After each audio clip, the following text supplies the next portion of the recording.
My name is Ryan Brandhagan. I am a employee at the VA. I just want to make clear that all the views and opinions on this show that are shared by myself are not official VA position and or policy and should not be interpreted in this way. These are my own thoughts and opinions. And I'm not an official representative or being paid currently by the VA when I'm recording this podcast. Welcome to the Motor Podcast, where we bring you stories from veterans and first responders and their experiences. The good, the bad, the stupid, and of course, the funny. I'm your host, Mark Camp. Let's dive right in.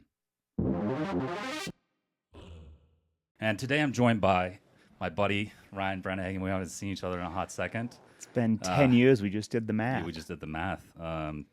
We spoke not that long ago. I mean, probably about a couple years ago. And that was just, we'll get to talking about that. But we pulled into your city last night, Fort Collins, Colorado, and got this setup going. Beautiful studio. Yeah, appreciate it. Heavy wood chairs. Yeah, they are heavy, but comfort over everything. It's wonderful. Yeah, it's not like the Marine Corps here. Oh, definitely not. Definitely not. Way better coffee. Yeah, went on a run today. Got a good chest pump. I feel fucking amazing. So I was 15 minutes late? Yeah. Why? I was in the gym. I figured. That's fun. Oh, God. So are you originally from Denver, Colorado? I am not. So originally I'm from Rapid City, South Dakota. So Okay. That's about 5 hours north of here. But I've been here in Fort Collins for about going on 5 years now. Right about there. Yeah. Really And liking it. growing up in, say the name of the city again? Rapid City. Rapid City. Sorry, we've been traveling so much. I'm like, so many variations. What camp is being really nice about is that I have a speech impediment. Yeah. So my O's sound like S's, which is real unfortunate because Yeah. my mom named me Ryan. I remember the first time I met you. It's pretty comical because everybody's like, "What's going on with that guy?" And then I remember you coming up to the group and saying, "My mom's a bitch because she named me Ryan, and I can't pronounce my O's because they sound like S's." And I was, from then on, I was like, "This is my guy." I got my drill instructor to lose it in boot camp over that one. So yeah, We'll talk about that. But Yeah. I love my mom. Oh, 100%. She didn't No, know. you were just She totally didn't know. joking. You were just totally joking. We might cut that out. Oh, I'll we keep should it keep it in Yeah, there. keep I it love in. that. No, it was a really great way to introduce yourself to the group, and it's like, hey, just don't mind me. We'll get to talk about how we met and what happened from there. So your life growing up in South Dakota. South Dakota, what was that like? Really good. Really good. Rapid City is like the second biggest city in the entire state, which means it's only like 60,000 people, maybe 70 at the time. Yeah, I feel pretty blessed by my upbringing. Mom, dad. I got one little brother, 3 years younger than me. So no, I would say really idyllic. Yeah, mom was a special ed teacher. Dad's a nurse. So yeah, life was pretty good growing up. That's awesome. So like a middle class family. I mean, Yep. Yeah, that's great. What kind of brought you to the idea of service? I know we'll talk about how you chose college. Where was that originally sparked? What was the defining point for you? Like, I kind of want to go that route. I think that was all based on like modeling. Okay. Mom's a special ed teacher. My dad's a nurse. So like that's my parents take care of people. I want to take care of people. Yeah. I think that was really big for me early growing up. Also religion. My parents aren't super religious people by any stretch of the imagination. We're Presbyterians, which means we have to have a 70% majority vote if we pass anything. Yeah, for the in congregation. Congregation, yep. We shake hands. For the greeting, we don't. I went to a Catholic college, and my God, they get real touchy-feely. But we don't clap either. We're not clappers. We're not too excited. But I do think that upbringing and religion played a huge part growing up and wanting to give back and have service in my life. I think that was a big part of it. That's awesome. Everything good? Okay, sorry, just mixed looks. Oh, okay.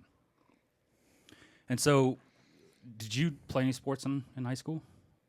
Yeah. So in high school, I played. My dad was my middle school football coach, so I played middle school football, and then in high school, I did football and track. But I was like the lineman's off-season sport, so I did like the discus and the shot put kind of a thing. So not really track, but Not the running version of definitely not. I tried to run a little bit and not built for that stuff. Mm-hmm. But yeah, so definitely did sports in high school. Yep. Fair enough. And then out of high school, you decided to go to college. I did. Yeah. I did. I went to a small private Catholic school, Aquinas College in Grand Rapids, Michigan. Okay. I graduated in 2007, and I had also done ROTC in high school. And I actually applied. JROTC? JROTC. Yeah, sorry, I just have to. No, well, but I also did ROTC then. In high school? In college. Oh, in college, okay. So I did JROTC in high school, and then I applied for the service academies. Okay. I got nominated by maybe it was Mike Rounds. No, he was the governor at the time. He's now a senator. But I got the nomination. Didn't get selected for West Point. And then it was 2007. And as the recruiter put it to me at the time, trying to get an ROTC scholarship, they were pretty non-competitive. Yeah. I think they were throwing money at the retention problem. So I went in and got a full ride scholarship my first year to University of Michigan, Kalamazoo. But I was able to do that remotely, so I attended Aquinas College, which was the small private Catholic school in the middle of Grand Rapids, Michigan. Yeah, really enjoyed it up there. We always joked about it, had more trees than students on campus. And I only did ROTC for a year. Like I said earlier, like religion played a pretty big part of my life up to that point. And like most people in college, I changed the major a few times. So I quit doing ROTC, and I thought I was going to pursue I did pursue a theology degree, but I thought maybe I'll go into the church in some capacity. Mind you, I was also kind of the odd duck out. I was a Presbyterian in a Catholic school. Mm-hmm. What was the thought process? Was it because you chose to go to the Catholic school because you had that scholarship, or what was the driving force behind that? I think I had that scholarship was a big part, and I really liked the religious education. And the Catholics were just super open, though. Catholics, at least at this school, were like really accepting. Mm-hmm. And in terms of the outlook of that area, they were, I don't know how to put this, but there were some a little more conservative Christian groups around there, and the Catholics, while they were conservative in terms of being Catholics, they were also very much about like the social gospel. Okay. And about what like religion can and could do in the world. So I really enjoyed that. So it was funny. So dropped out of OOTC, finished my theology degree in about 2 years. By finished, I mean I had all the credits, right? Mm-hmm. And then I'm sitting around and somebody talked about, there's a professor there, Dr. Durham. He teaches a World in Crisis course. Yeah. Which was like an intro to political science, kind of either first requirement or weed out course. People would specifically avoid this course because he gave a ton of homework and it was really hard. And it, I heard some of my dorm mates talking about it, and I just love that idea of like a really hard class. And so that's when I got into political science. I didn't like some of the abstractness of political science, so I did the international studies. Mm-hmm. So I double majored in theology and international studies. And at the time, I think what I was really wrestling with is this idea of what is our role in the world? Yeah. As far as humanity or as far as individual, what is the purpose? I think in terms of like, how do you help? How do you serve? Like, going back to your service question, right? Mm-hmm. And I think what upset me a little bit about some of the religious stuff I saw at the time was the idea that there's a lot of this discussion, and I think it's important, but I think it's definitely a newer phenomenon when it comes to theology, this idea of like a personal relationship with the divine. Mm-hmm. From what I was looking at, doing the political science stuff and the theology, like, change doesn't happen with individuals. Like, the idea that like one individual changes everything, like the great man of history kind of debate. I also for a time played around with being a history professor, majoring in that, but I really don't buy into that. And so it's like, how do these changes happen, right? How do we serve the world? How do these changes? And they happen in groups. It's not on the micro scale of having sequences. Like one individual, right? And it's not on the macro scale of, the whole church does something or the whole country does something. It's like in these groups when things change. Mm-hmm. And I think for me, that's kind of what drove me more into the political science side of things, is I really wanted to like, okay, how do you affect change? Mm-hmm. The questions that one professor always had us ask was the idea of who's making decisions and who's benefiting from those decisions. Mm-hmm. And so like, yeah, that was college. And then this is the funny part, right? Because then the next question is, well, then how did that turn into the military? We'll get there. What was your thought process with pursuing those, like as far as career routes? When you were studying. Oh, those, no thought process. You weren't thinking about no the thought process. You're just like, what's interesting? Yeah. You're following your interest. Totally. I'm a child of the 90s, right? We were told, do what you think is fun and you're going to not have to work a day in your life. Yeah. That's what we were told in the 90s. That's I don't true. know if that was a great thing to tell us in retrospect, but definitely. So that was my thought process behind both of those, was definitely that. Interesting. And so you didn't really have any intentionality behind, like some people go like, I want to be a doctor, so therefore I have to go MD, or, all the different things, lawyer, then I could study poli-sci in the future, whatever. You mentioned a little bit about history, but did you have a specific goal that you were trying to go for, direction, as far as career? I mean, I think initially I wanted to be an officer, right? When I was doing the OTC stuff. And then after that, there was a time do I want to be a history professor? Do I want to be a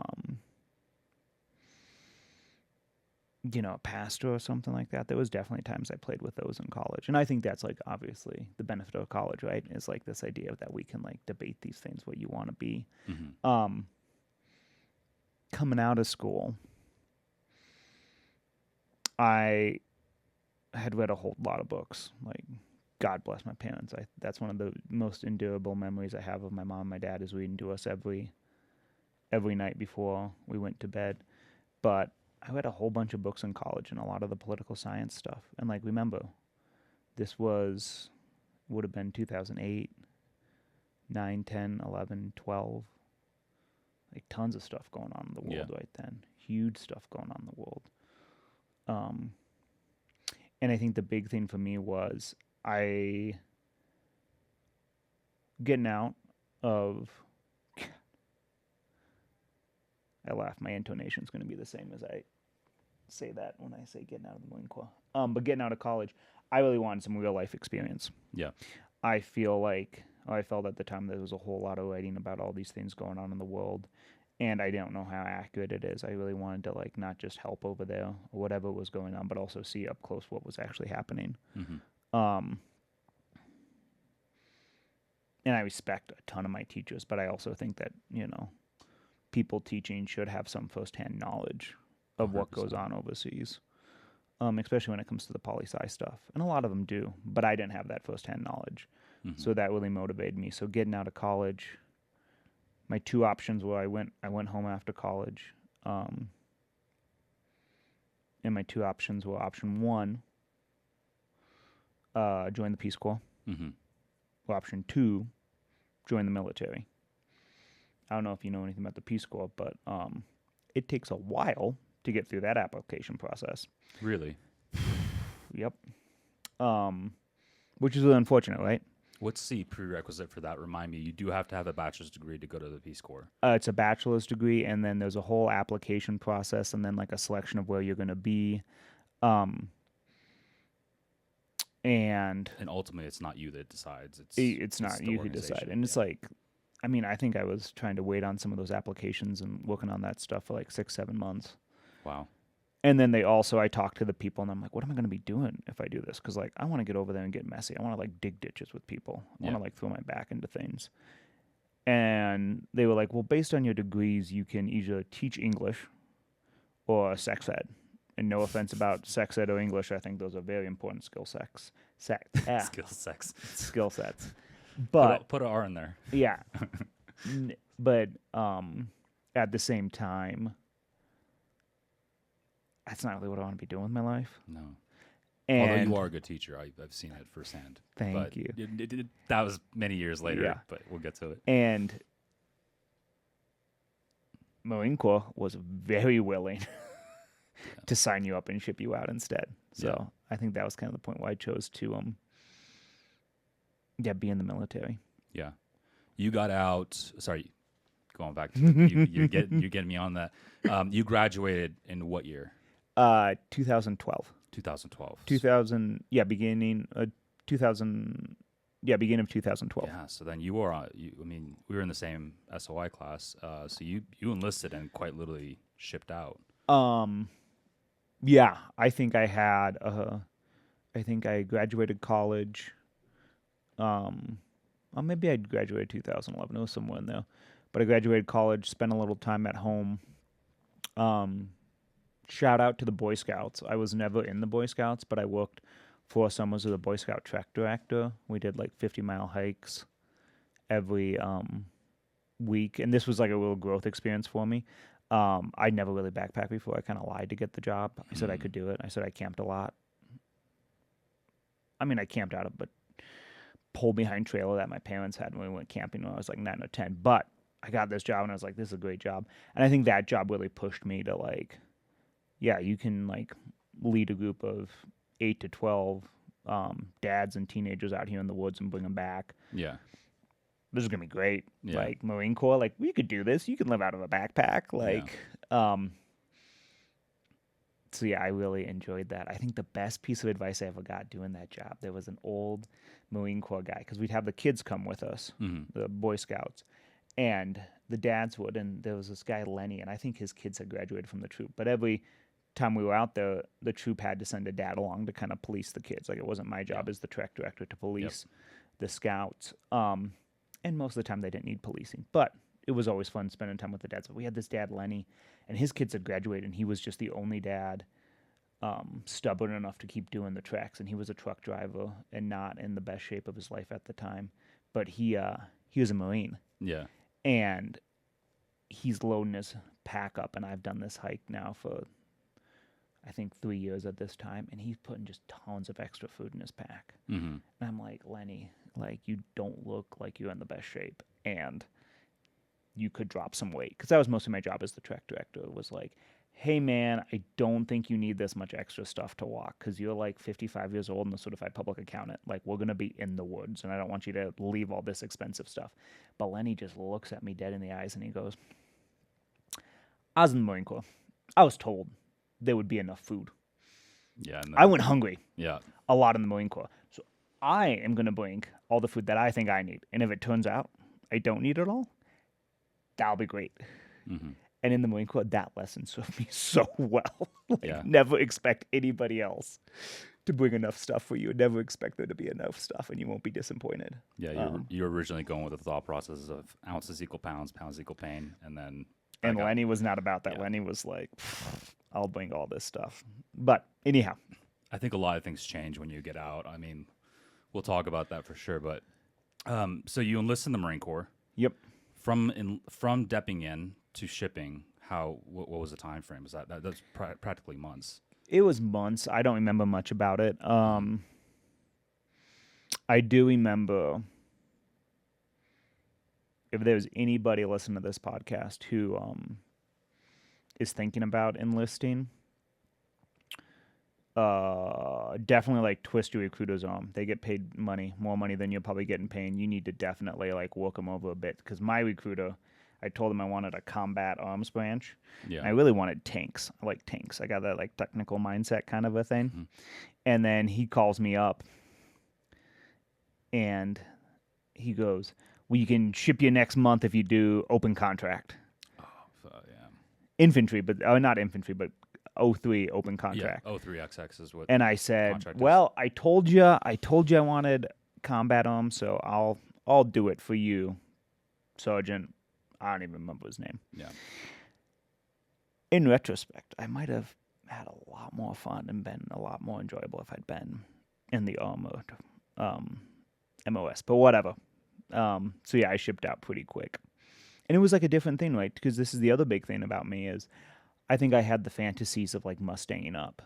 Because I came in with a college degree and I enlisted. So going from enlisted to officer, for anybody that doesn't know. And people always ask me about that. And like, yeah. That was one of the things I asked you when I heard you had a double major, definitely, poli-sci and theology. And I think with that I was really of this opinion that if I wanted to do it, I wanted to do it the hard way, and I wanted to do it the right way. And I think the right way is like you learn the job, and then you get put in charge. Yeah. Not saying the other way, and even though I just said that's the wrong way, I mean most of our officers, that's how they did it, right? They weren't Mustangs. Yeah. MDR wasn't a Mustang. Let's backtrack a little bit. Go for it. Yeah. Boot camp. So you ship out. Yep. You first day in the Yellow Footprints. What was that like for you? What was your experience? Because you've had experience. You've been working at the Boy Scouts. You got your double major there. What so was I was 24 and it was like intense, but I could kind of see it was like a dog and pony show, right? Yeah. Like it's like, get on the footprints, don't turn around and look. Like when they tell you that on the footprints, guess who turned around and looked? This guy. Yeah. Guess what was back there? Nothing. It was fine. Yeah. I think the first night, they like sleep deprive us. And I've been like sleep deprived before. Like it was like cool. Like I'd been sleep deprived in college. I stayed up all night doing a paper. Like not the end of the world. Yeah. In the Boy Scouts, like been in a storm all night long, like checking on scouts. Not the end of I think my first night in boot camp though, there was this poor guy, and I also got an EMT certification, basic at the time. They've changed the certifications, and I think I had told somebody in that whole that weird intake drop that you get, and there was one poor other recruit. And he was like, we got the shots or whatever, and he was just having a bad reaction. So they brought me over because they're like, "Oh, this guy's EMT," and I'm like asking this kid like, "Okay, on a scale from 1 to 10, like, what's your pain at?" Like 10, and it was like, "Okay, buddy, like you got a peanut butter shot yesterday, you are fine." Yeah. Like, so I think going into boot camp, I don't know. That was kind of definitely like a dog and pony show. Just the first few days. Like when you see everything that they're doing, like they're trying to acculturate you, but I don't think it was like necessarily overwhelming for me. Yeah, or anything. I think with age, it's such an important thing, right? Like kids that come out right out of high school have no experience. They've never been away from family. They've never been away from home. They've never had they've had a job while they were going to school or something like that. But having that experience of staying up all night writing papers or doing these travel adventures with the Boy Scouts definitely enabled you to be able to be like, all right, this is nothing. This is just as you said, dog and pony. Like Black Friday, right? Is that what they call it? Yeah. Like you are never gonna get all your stuff back. Never. You are never gonna get it all in the Foot Locker. Like I think that's a conspiracy to make you buy more stuff. It definitely is. But like you just move fast enough. You just you can see what and like it's great. Like they need to stress people out, right? Some people have not been stressed out before. Totally legitimate that they're doing it. And at the same time, like there was a part of me that was like, okay, this is the thing happening. Just play along. Got it. Yeah. Just do what you're told. Do what you're told and move with speed and intensity. That's pretty much very, very simple. You don't want to be too fast, though, because if you be too fast, they make you guide. Well, yeah, if you're also too fast, I remember one time I hate boot camp stories, but I remember one time I just made that my mission. I was I'm going to be the fastest person done, whatever it is, during some event. And I get down, I get done, and I'm standing in front of my Foot Locker, and I'm like, look at all these pussies. They're slow ass motherfuckers. And then next thing you know, one of the drill instructors literally gets me on the quarterdeck and I'm getting hazed the entire time. Start smoking you because you were too quick. I was too quick because I made myself an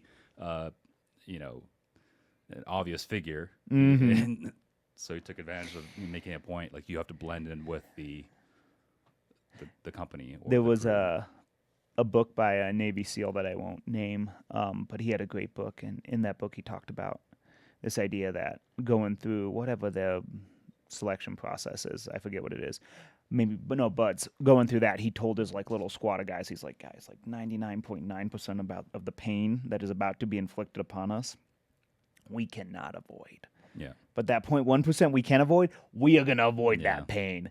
And I think that was kind of my opinion. Go to the boot camp, like you kind of see it. You're like, okay, like this is gonna be miserable, but like if I can make it a little less miserable, like that's just a fun game mentally in and of itself. Yeah, that's a good point. So, graduating, did your family come out? Was that a big deal for you? Was that how? What was the feelings for you? That was a huge. Well, yes and no. I think it was really special to see my family. I think that was probably maybe the longest it's been since. No, it'd been longer since I'd seen my parents because college and stuff. Because I went to college in Michigan. Yep. But parents went in South Dakota. I think that was really special. I think I'm a human who like feels really deeply. And yeah, I really love my mom and my dad. My mom and dad divorced when I was 13, so that was kind of odd having them both. They're very cordial. They're so. We'll get to it later, but I just got married and they were both wonderful. That's awesome. But they both came out for graduation, and my brother flew out. Were they originally supportive? I forgot to ask that question. Yeah, no, that's a good question. My parents have been the most supportive, I think, of anybody my entire life. Like you go from this idea of like I want to join the Peace Corps and I want to help people and maybe be in the church to I'm gonna go be a Marine. And the only question they would ask me is like, "Are you sure that's what you want to do? That might not fit for you, but we'll support you regardless." And they did, that's really support me. My brother flew out, and that was really beautiful. They didn't tell me he was coming. And he flew out, and he was there on graduation day, so that was a big deal. My dad. Also, yeah, they don't tell you that. Well, maybe they do tell you that. I don't know. Do you tell them that they don't get to take anything to boot camp and that it's all 100%? Okay, good. Yeah, you're a good one. 100%. So I think my DI missed that. My recruiter missed that. Yeah.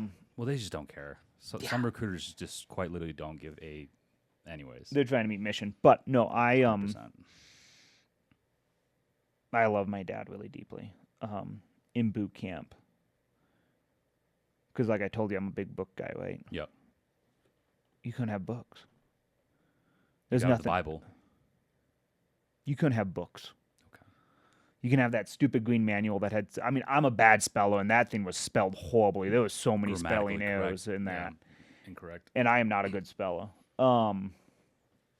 My dad would chop up 20 pages of a science fiction book, and every week he would send it to me in boot camp. It was Robert Heinlein's Tunnel in the Sky.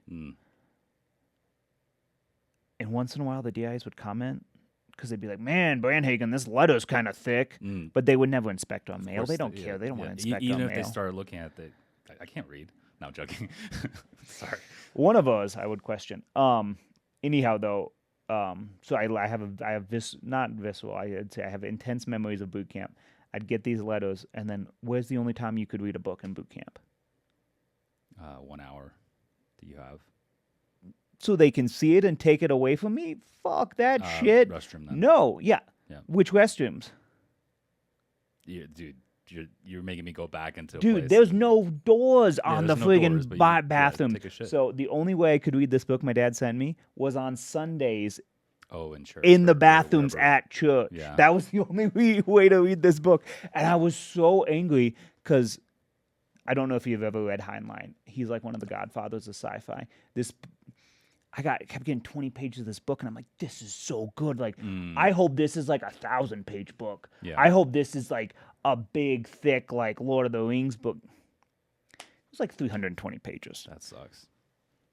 Like, I got done with it. I was like, there could have been so much more. Anyhow, but I really love my dad, and both my parents were super supportive.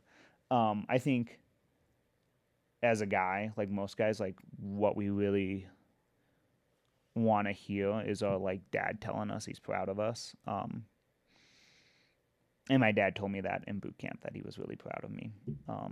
And I think that's like one of my dear memories of my dad telling me that, because I think that was really important for me, that my dad was proud of me.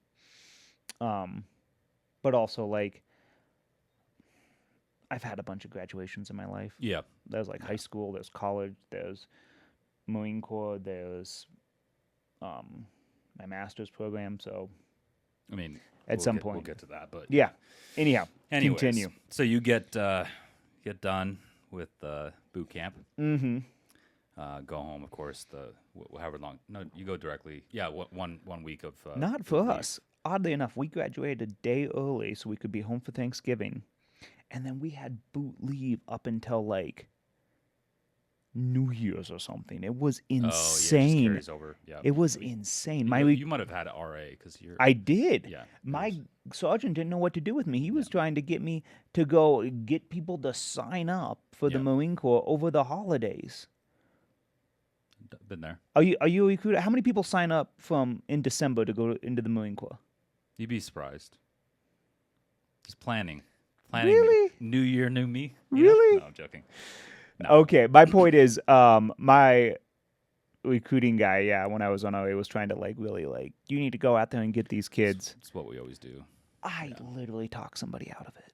Yeah. We went to a high school. There was this gal. She had a 4.0. She had like a full ride to like Yale to Harvard or something, and the recruiter was trying to sell her. She wanted to be a veterinarian. He's like, you could be a veterinarian and be on the Army, like, horse show team or something. Army? They have like a horse team. No, Marine Corps. Anyhow, okay. Marine Corps. Anyhow, this guy was trying to talk into the Marine Corps. She had a 4.0. She had a full ride to college, being a veterinarian. He walked out of the room, and I was like, I don't know if you want to do this. Yeah.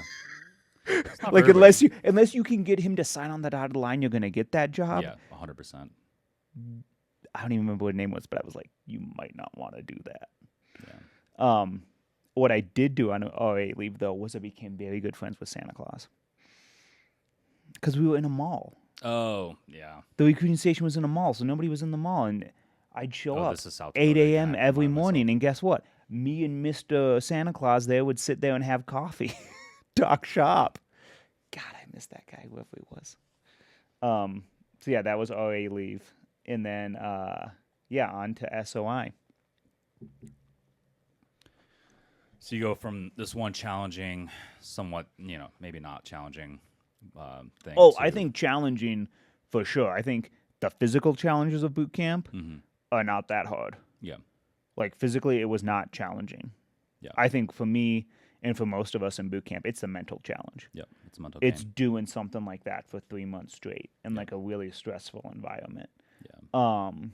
Were you a person that counted down the days, weeks? Or did you just go like... I don't remember it. Yeah. I don't remember doing that particularly. I know. I did that. I made sure I didn't count down on purpose. Yeah. I ignored. Whenever people would be like, well, we have this many more days remaining. Did you make lists? Were you one of the list guys? What do you mean, like list? Oh, there was a ton of guys. I'm trying to remember if I did it, but they'd make lists. What am I going to do when I get out? Oh, fuck no, dude. I was just like... I made in my mind, I thought about what's my first meal going to be? Yeah. That's the only thing I thought about. Yeah. I was like, I can't wait to have fettuccine chicken Alfredo.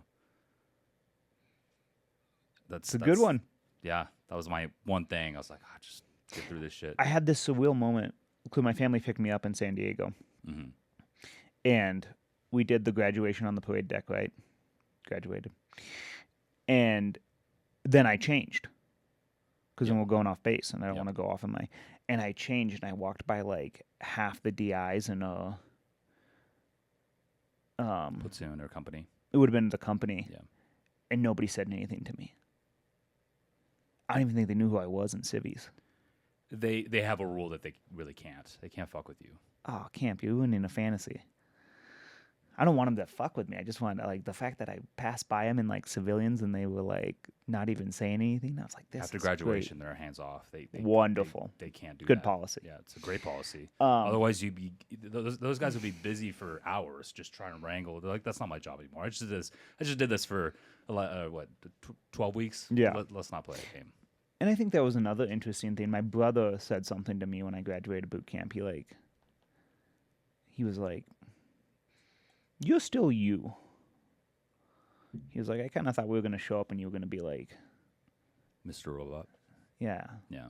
not you anymore. And I think like that was the benefit of going in super late. Yeah. I think I'd already had a lot of like my identity formation in college. Yep. And so it was like, okay, like I'm learning new skill sets, I'm learning new things. And like, really, let's face it, I think boot camp is mainly like about giving you that foundational experience of like, this is a really hard thing, I can do this hard thing. Mm-hmm. We'd call it in the practice like self-efficacy, Yeah. Your belief that you can do hard things, but also it's just socialization. Yep. How do you act to people? How do you respond to people?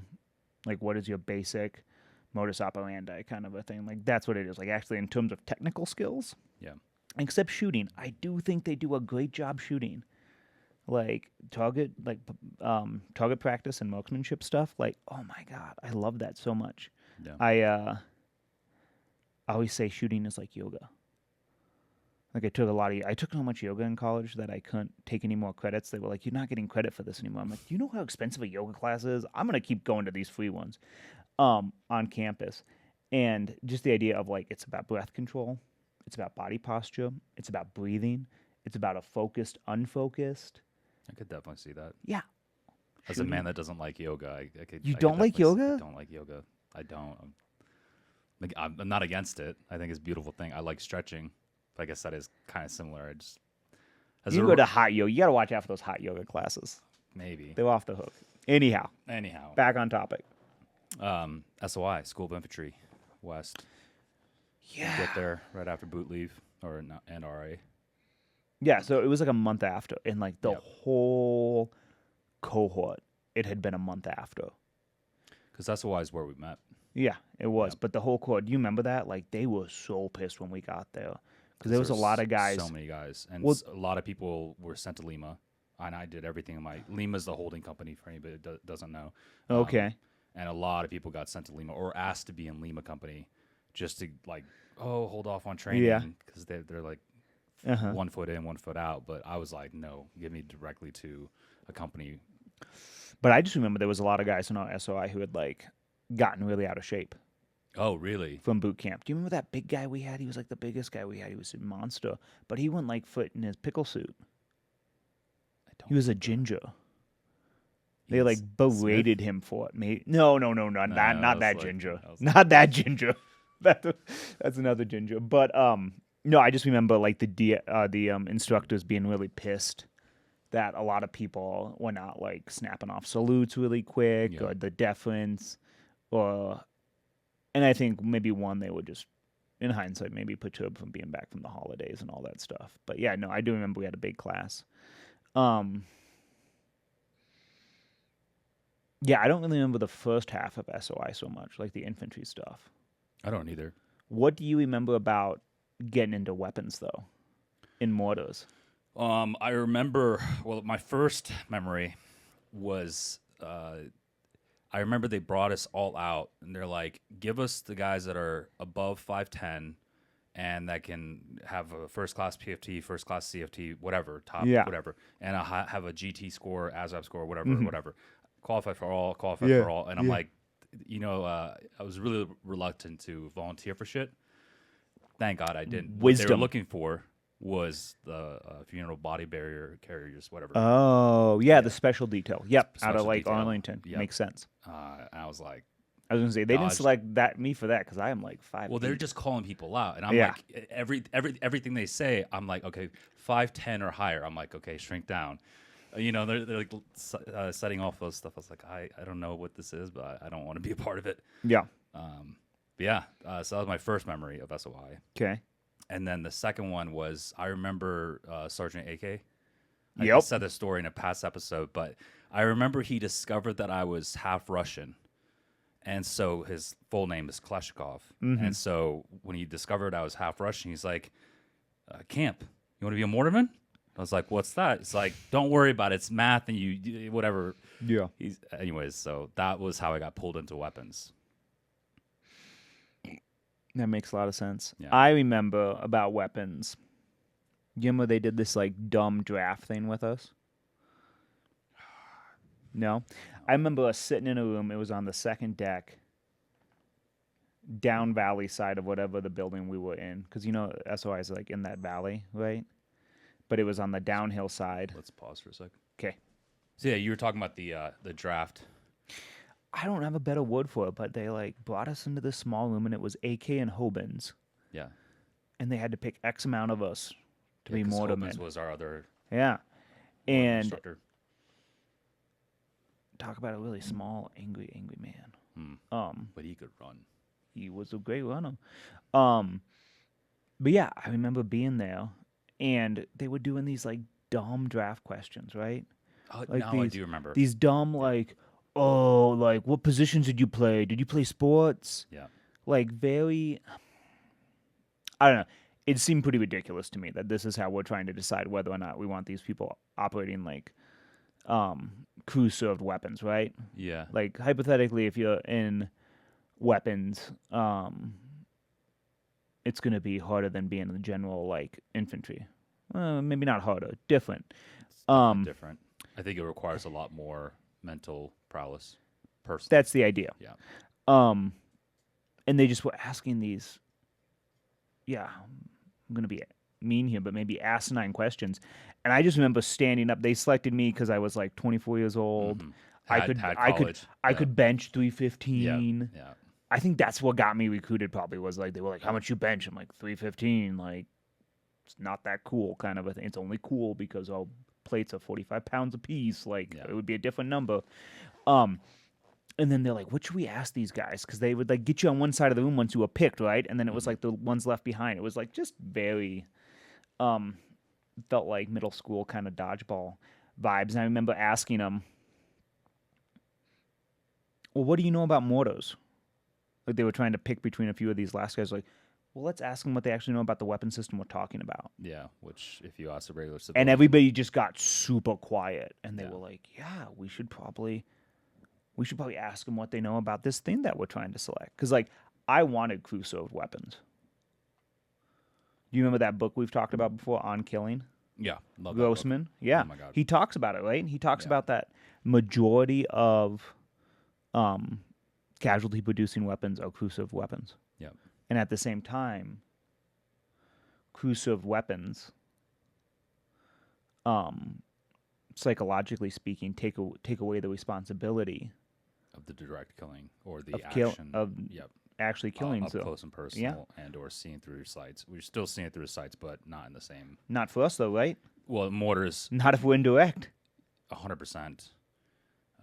Artillery, definitely. That artillery is different, but yeah. Anyways. And that was definitely something I was thinking about, right?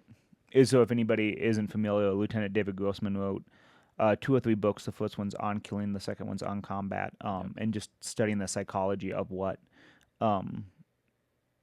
killing in combat does to an individual and how that happens. And that was a book that I'd read that was like really top of my mind when making these selections. And I really like the idea of mortars. I like that indirect piece. Not so much. I mean, part of it I think definitely was like I don't know. Yeah, I think taking a life is a really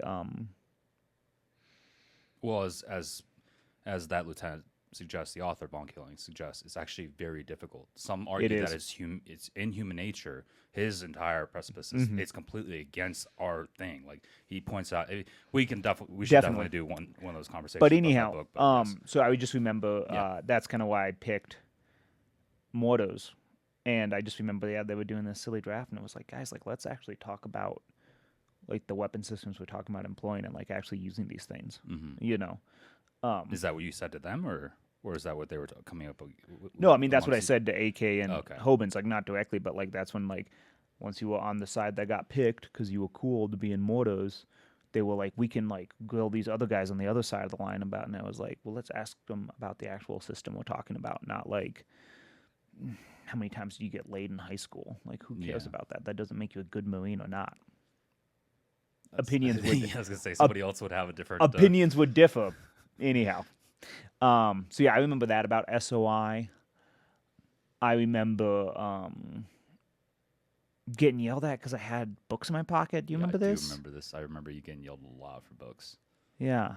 I think that's your entire Marine Corps experience, just getting yelled for books. Probably. Yeah. Or somebody complaining about the fact that you're citing a book you're referencing, and they're just like, I haven't read that, so they're just super pissed. That. Yeah, so I saw some people. I remember. There's an individual in my mind, I'll tell you later, that would quite literally just get upset at you because you'd be like, well, in this battle, they use this and this tactic, and they'd be like, shut the fuck up. Anyways. No, but I remember that. It's like, they were like okay with everybody having their cell phones and stuff, but by God, if you had like a pocketbook in your pocket, they were pissed off. But anyhow, so yeah, no, I do really miss SOI though. I remember like we had some really fun ranges where remember the machine gun range? We were doing a loom for the machine gunners on the ridge, and that one guy like got bit in the dick by a spider in the Porta-John. Yeah, that happened a lot in my career. Not to me, but I remember that, and then we had to like run down. I don't know. There was certain parts of SOI I really missed. Yeah, and that's where we kind of became friends. Because I remember on the weekends, my routine was I would get up Saturday at like 4 or 5 a.m., get on the public transit bus that went through SOI, get on the bus, go to the train station in, what's that town we always hated right next to SOI? Oceanside. Ocean Slime. Ocean Slime is that? Take the train down to San Diego. Mm-hmm. And then in San Diego, I think you did it with me.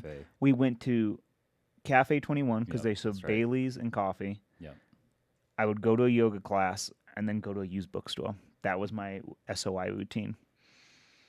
Very rare.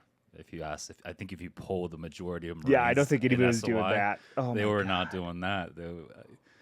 That's fun. That was my retreat. Yep, that was super good. Yeah, I think I asked you one time something about Cafe 21 was just like, why does he go here? And you said something to the effect of, well, you pay for what you know, or you pay for creature comforts or something. What? I think what I was probably saying at the time is you pay for familiarity. There we go. That's what it was. Yeah. I am the biggest believer in community, and I'm the biggest believer in connection. And I think sometimes if it means just going to the same place over and over again until they know your name. They did know your name. And I loved that. Yeah. And I felt more at home, and I felt more comfortable because of it, sort of a thing. Community. Yep. Yeah. Trying to make that little bit of community there. So I remember a gentleman, I'm not going to name his name, but his last name started with an H. I remember he had a girlfriend that was super pissed, and we were trying to decide. This is towards the tail end of SOI, so we're about to get told where we're going to be stationed. Yeah. And that individual ended up being like pussing out of going to 3rd Battalion, 7th Marines because everybody knew that was one of the units going to Afghanistan. Yeah. How did you end up going to 3-7, 3rd Battalion, 7th Marines there? I don't remember. You don't. You just. I think I just got picked. Yeah. Remember being on a bus and the sergeant who picked us up was like, "It's horrible and 29 bombs." Yeah. Bah. I was like, well, seems fine. Okay. That's what I remember. I don't remember a whole lot though. The hope for me is that it at least had 29 palm trees. That was my hope. Yeah, Marines can't count that well. Yeah, exactly. So you get to the fleet. I remember we got dropped. It was quite a few. We had a pretty large peer group. Like we still, we had super huge peer group. Stayed in the barracks. Finally got tossed out to where we're gonna go, and we ended up in weapons company. Yeah, serving in the same platoon. I asked somebody else in the previous podcast. Do you remember mobile sub-platoons, MAPS? Our first deployment, we were deployed as a mobile assault platoon, where it's a combination of CAT, anti-armor, and some 51s. Mm-hmm. Like, anyways, good old Billy. Yeah. Like no, I remember that. Yeah. I thought they were called. No, I think you're right. They weren't cat because MAT. cat would have. Oh, that's what I thought it was cat. It was originally like we popped in there. It was 80 once, and then they split it up in preparation for deployment, where it was 80 mobile assault platoons because they wanted the capability to operate mortars, have dismounts, but also be able to have machine gunners and anti-armor. I remember the cats. I don't remember that separate other 80 ones being with the cats. What I do remember, though, is when they pulled us all in to be the mortar platoon to do ITX, and we hadn't been a mortar platoon in the entire time ever, and we had to figure that shit out. Yeah, I remember that. Yeah, God, the good old days. 2-9. 29 palms. We got to talk about MDR. What do you remember about MDR? CDRs when we met them. I remember a lot. Actually, we mentioned them in a previous episode. Captain David Russell. I thought the consensus is that was one of the hardest workups from senior peer group to any time that we've ever done. Do you remember Manix's? Oh, yeah. Yeah. Mooney would tell us that he's all about McMat Mondays, but everybody was like, yeah, the company commander will throw sand in your eyes and punch you in the nose. And he would. He would. Yeah. No. And then he ended up getting promoted as major during our deployment. He did. That's what I do remember about him. So we get to the fleet, and there's like a friggin' cult. It is a cult around this man. They made T-shirts. I don't remember that. You don't remember the T-shirts? I don't remember the T-shirts. WWMDR. What would Major David Russell do? Yeah, but that's a cult. I guess that is a cult, but that's wild. I'm surprised I don't remember that. You remember the T-shirt? I remember the T-shirts, and we're all like, "What are these guys doing?" But no, I think he was great. I think he made us run like super smoothly. But yeah, that workup was like, I mean, I remember it being more miserable than like boot camp or SOI. Like SOI and boot camp were pretty easy compared to that workup. God, no. Do you remember McNeil when he broke his foot? Yeah. I tell this story all the time. I tell it in therapy. So, the story, we have a guy, McNeil, he comes up to a staff sergeant, and he goes, "Staff Sergeant, I think I'm injured. I need to take the safety Vic. We're about to do was it like a 10 or a 12? I don't know what it was. It was some night hike movement. Half marathon. Yeah. Yeah, and Staff Sergeant proceeds to lecture McNeil for 15 minutes on the difference between are you hurt or are you injured. If you're hurt, you can push through it. If you're injured, well, whatever. If you do more, you're going to hurt you. You're going to injure yourself more, and then that's not going to be good, and you're not going to be an effective, capable Marine. And then 20 minutes into this, after this conversation, he goes, "So McNeil, are you hurt or are you injured?" And McNeil goes, "Staff Sergeant, I am injured." And he looks at his watch and he goes, "Well, unfortunate news is the safety Vic left 10 minutes ago, so you're hiking tonight, McNeil." Yeah. And McNeil hiked back. Oh, man, that man was 10 in miles. pain. And then we got to the barracks, and we all went to bed. Next day, McNeil went to medical, and guess who hiked 10 miles on a broken foot? Yep. Was in a cast for like a good 2-3 months in light duty after that. He almost didn't deploy because of that. I believe it. Yeah. He came close. It was a close call. Yeah.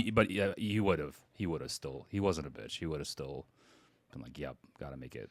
No, I remember that. So I use that all the time to talk about the idea of, in therapy, of like, are you hurt or are you injured? And like, it's an important question to ask yourself, and it's an important answer to have internally.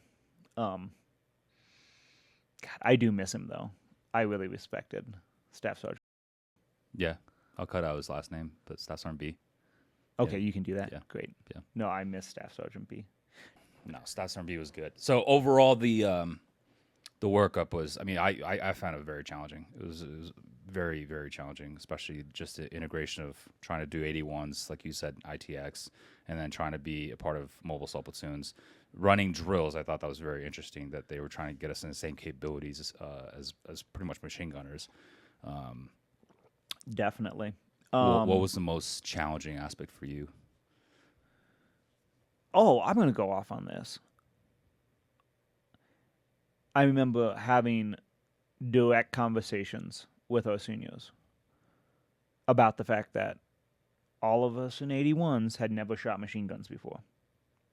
Aside from 249 or 240. We didn't do 240s in SOI. Why do I think we did? Because we did them in Afghanistan. Because here's little Lance Corporal fucking Brandhagan going around telling everybody, because they're like, you know how to shoot machine guns. You know how to shoot machine guns. I'm like, so in SOI, maybe you did that? Yeah. Sergeant J? Yeah. Maybe you did that, but we didn't do that. And nobody would listen to little Lance Corporal Brandhagan. And that's fine. Whatever. But yeah, we did not shoot 240s, 50s, Merc 19s, or SAWs in SOI at all because we were mortars. Yep. And then we get to the fleet and everybody all of a sudden thinks you can. And then we got in country and they had an emergency qualification range for us in Leatherneck to be like, you all going to learn how to shoot 240s. And then we get there and guess what they don't put us on post with? 240s. Mm-hmm. So I remember that part. No, but we diss and ass a lot with 240s, marks, and yeah, 50 you diss and cals. ass a lot, but that doesn't mean you 100%. You're not firing. I think there was one range that we did that was actually live fire.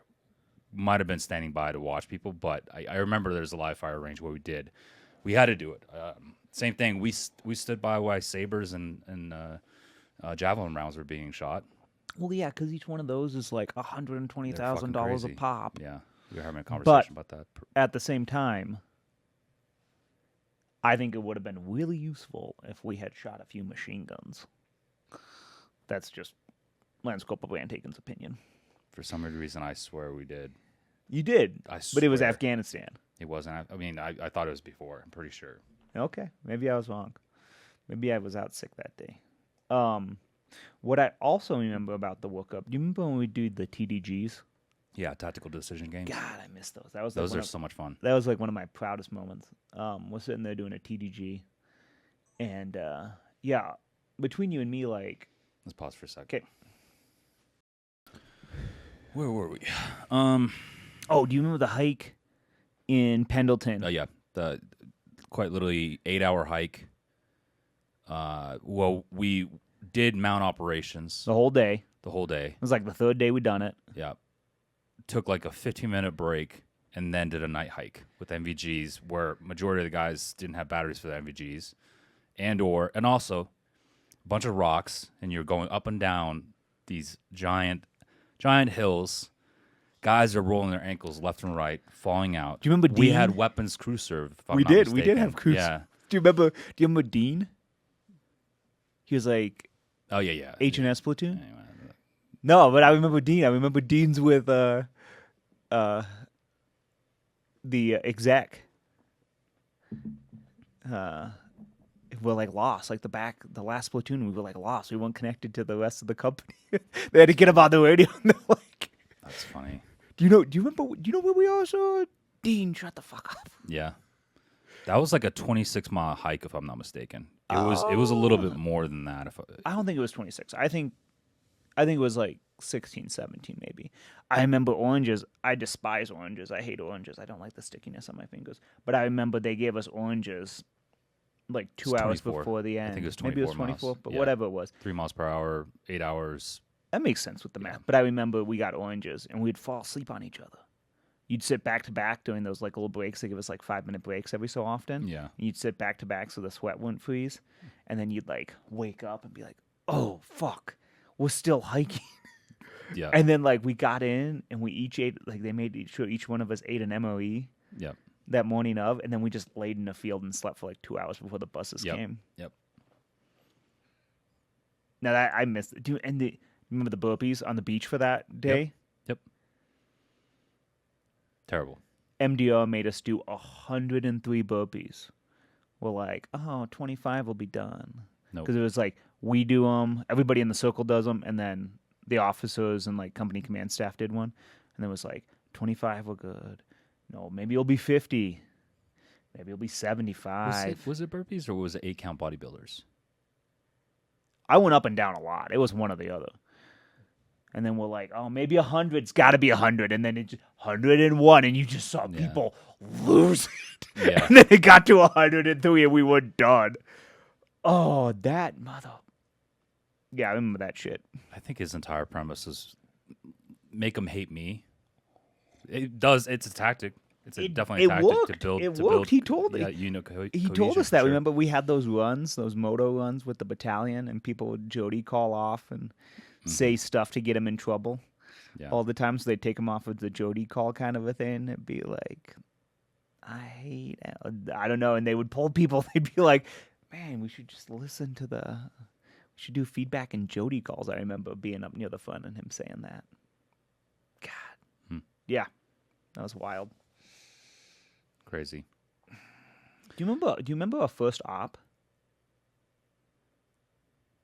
No. We went to the field. And I just remember this because it was my birthday. I didn't tell anybody because I didn't want to get fucked with. Don't tell anybody anything. You'll be fucked with in the Marine Corps. Yeah, especially you fucked with regardless, but if they have a reason to fuck with you, they'll fuck with you. So no, it was our first op. We went to that mount town just above 2-9, like just up the Sugar Cookie, just up that hill. And we had to sleep in a few of those Connex stupid mount towns that are like. We did that a lot. So it's just we did that a lot. Crosses. But it was I remember because it was the first one. Yeah. I remember somebody's name with a G. Okay. Being a big wussy. Yeah. And having to get driven back. And then some dumbass whose name starts with a B and ends with a Hagen said, oh, I'll take his pack down. I'll carry his pack down. And we did like a night movement back down to the armory and that. I remember like laying out there in the sand. We were supposed to like wait for the helicopters to pick us up. And they picked us up and then dropped us off on one like mount raid. And then Staff Sergeant B was like, yeah, the helicopters ran out of fuel. They're not coming in. We just had to do movements to every other mount location. I remember that. I think that was my birthday. And I was like, wow. First birthday in the Marine Corps. This is miserable. Anyhow. I think everybody remembers their first birthday in the Marine Corps. Yep. It's just the trick is you don't want anybody else to know that. No. I saw that firsthand. Somebody's like, yeah. It's like, how's your day going? It's going well. It's my birthday. Oh, it is? It is. that kid, I remember this. This sticks out because that kid quite literally thought they're going to make up a cake, all this stuff. No. It was a sergeant, by the way, he told it to. The sergeant goes out, my understanding. He goes out, tells the rest of the NCOs, then it trickles down. And anyways, that guy got fucked pretty hard. And then I learned, never talk about your birthday, never bring it up. I think that's the entire premise.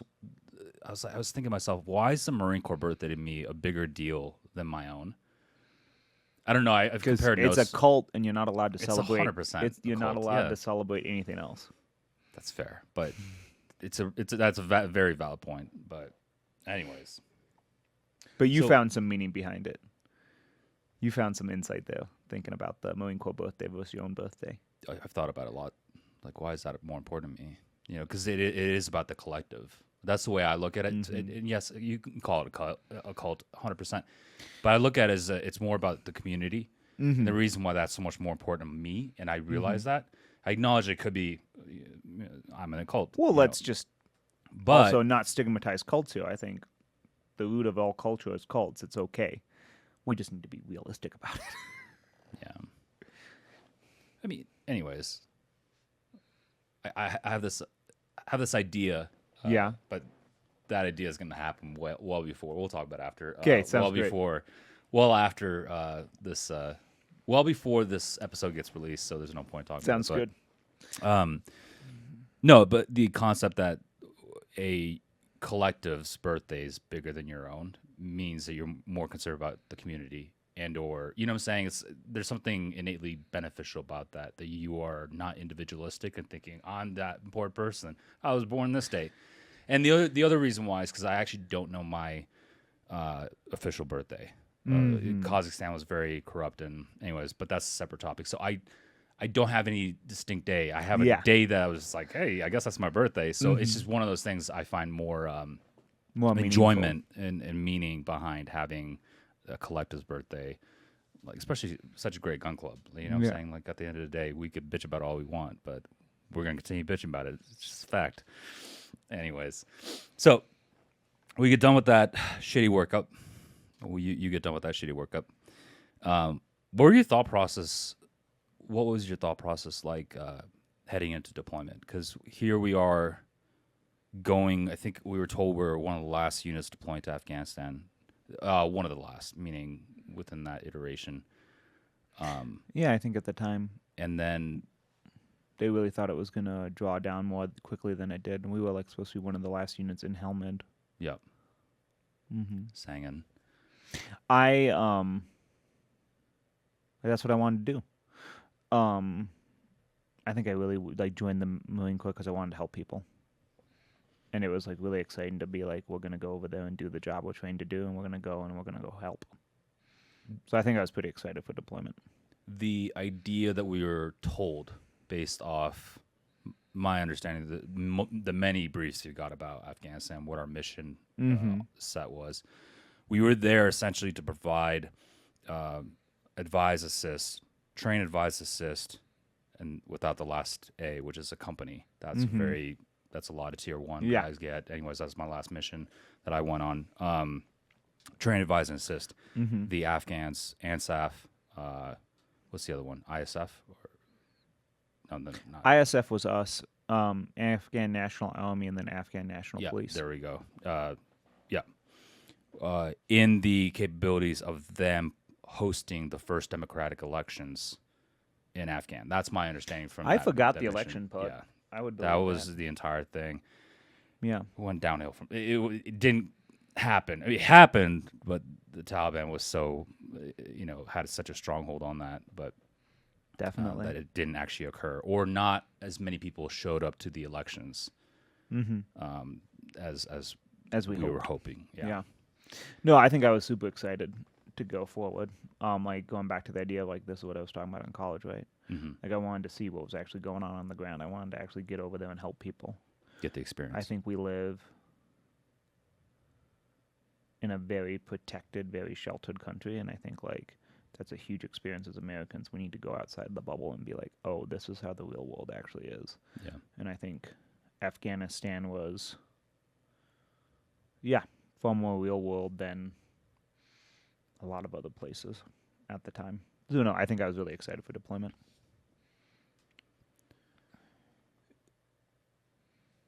I think from that sentiment, I definitely agree with you. But there's also that sense of like nerves, right? Like you're entering into an unknown. I mean, you're excited about that. Maybe it comes with experience because you had so many other experiences prior to when I enlisted. So you were feeling a lot of anxiety, it sounds like, maybe. Not a lot, but some. I think it's because I just got told I was going to be a team leader. If If you remember, Sergeant K told me I was going to have you, and it was switching up in country, but it was the premise, like leading was the thing I was, totally freaking out about. Having the responsibility for the other folks makes total sense. Yeah, so it's just like you get in country, you've never been there, you're leading people that have never been there. Anyway, so I guess we had different experiences. And that was the deployment we were plussed up on, because the next deployment, man, we had no sergeants. But that's the next deployment. Anyhow, keep going. Yeah, it's true. No, that was it. There's a lot going on in my mind about that. Like I ran through a lot of scenarios. I had to kind of psychoanalyze where is this coming from. I totally understood.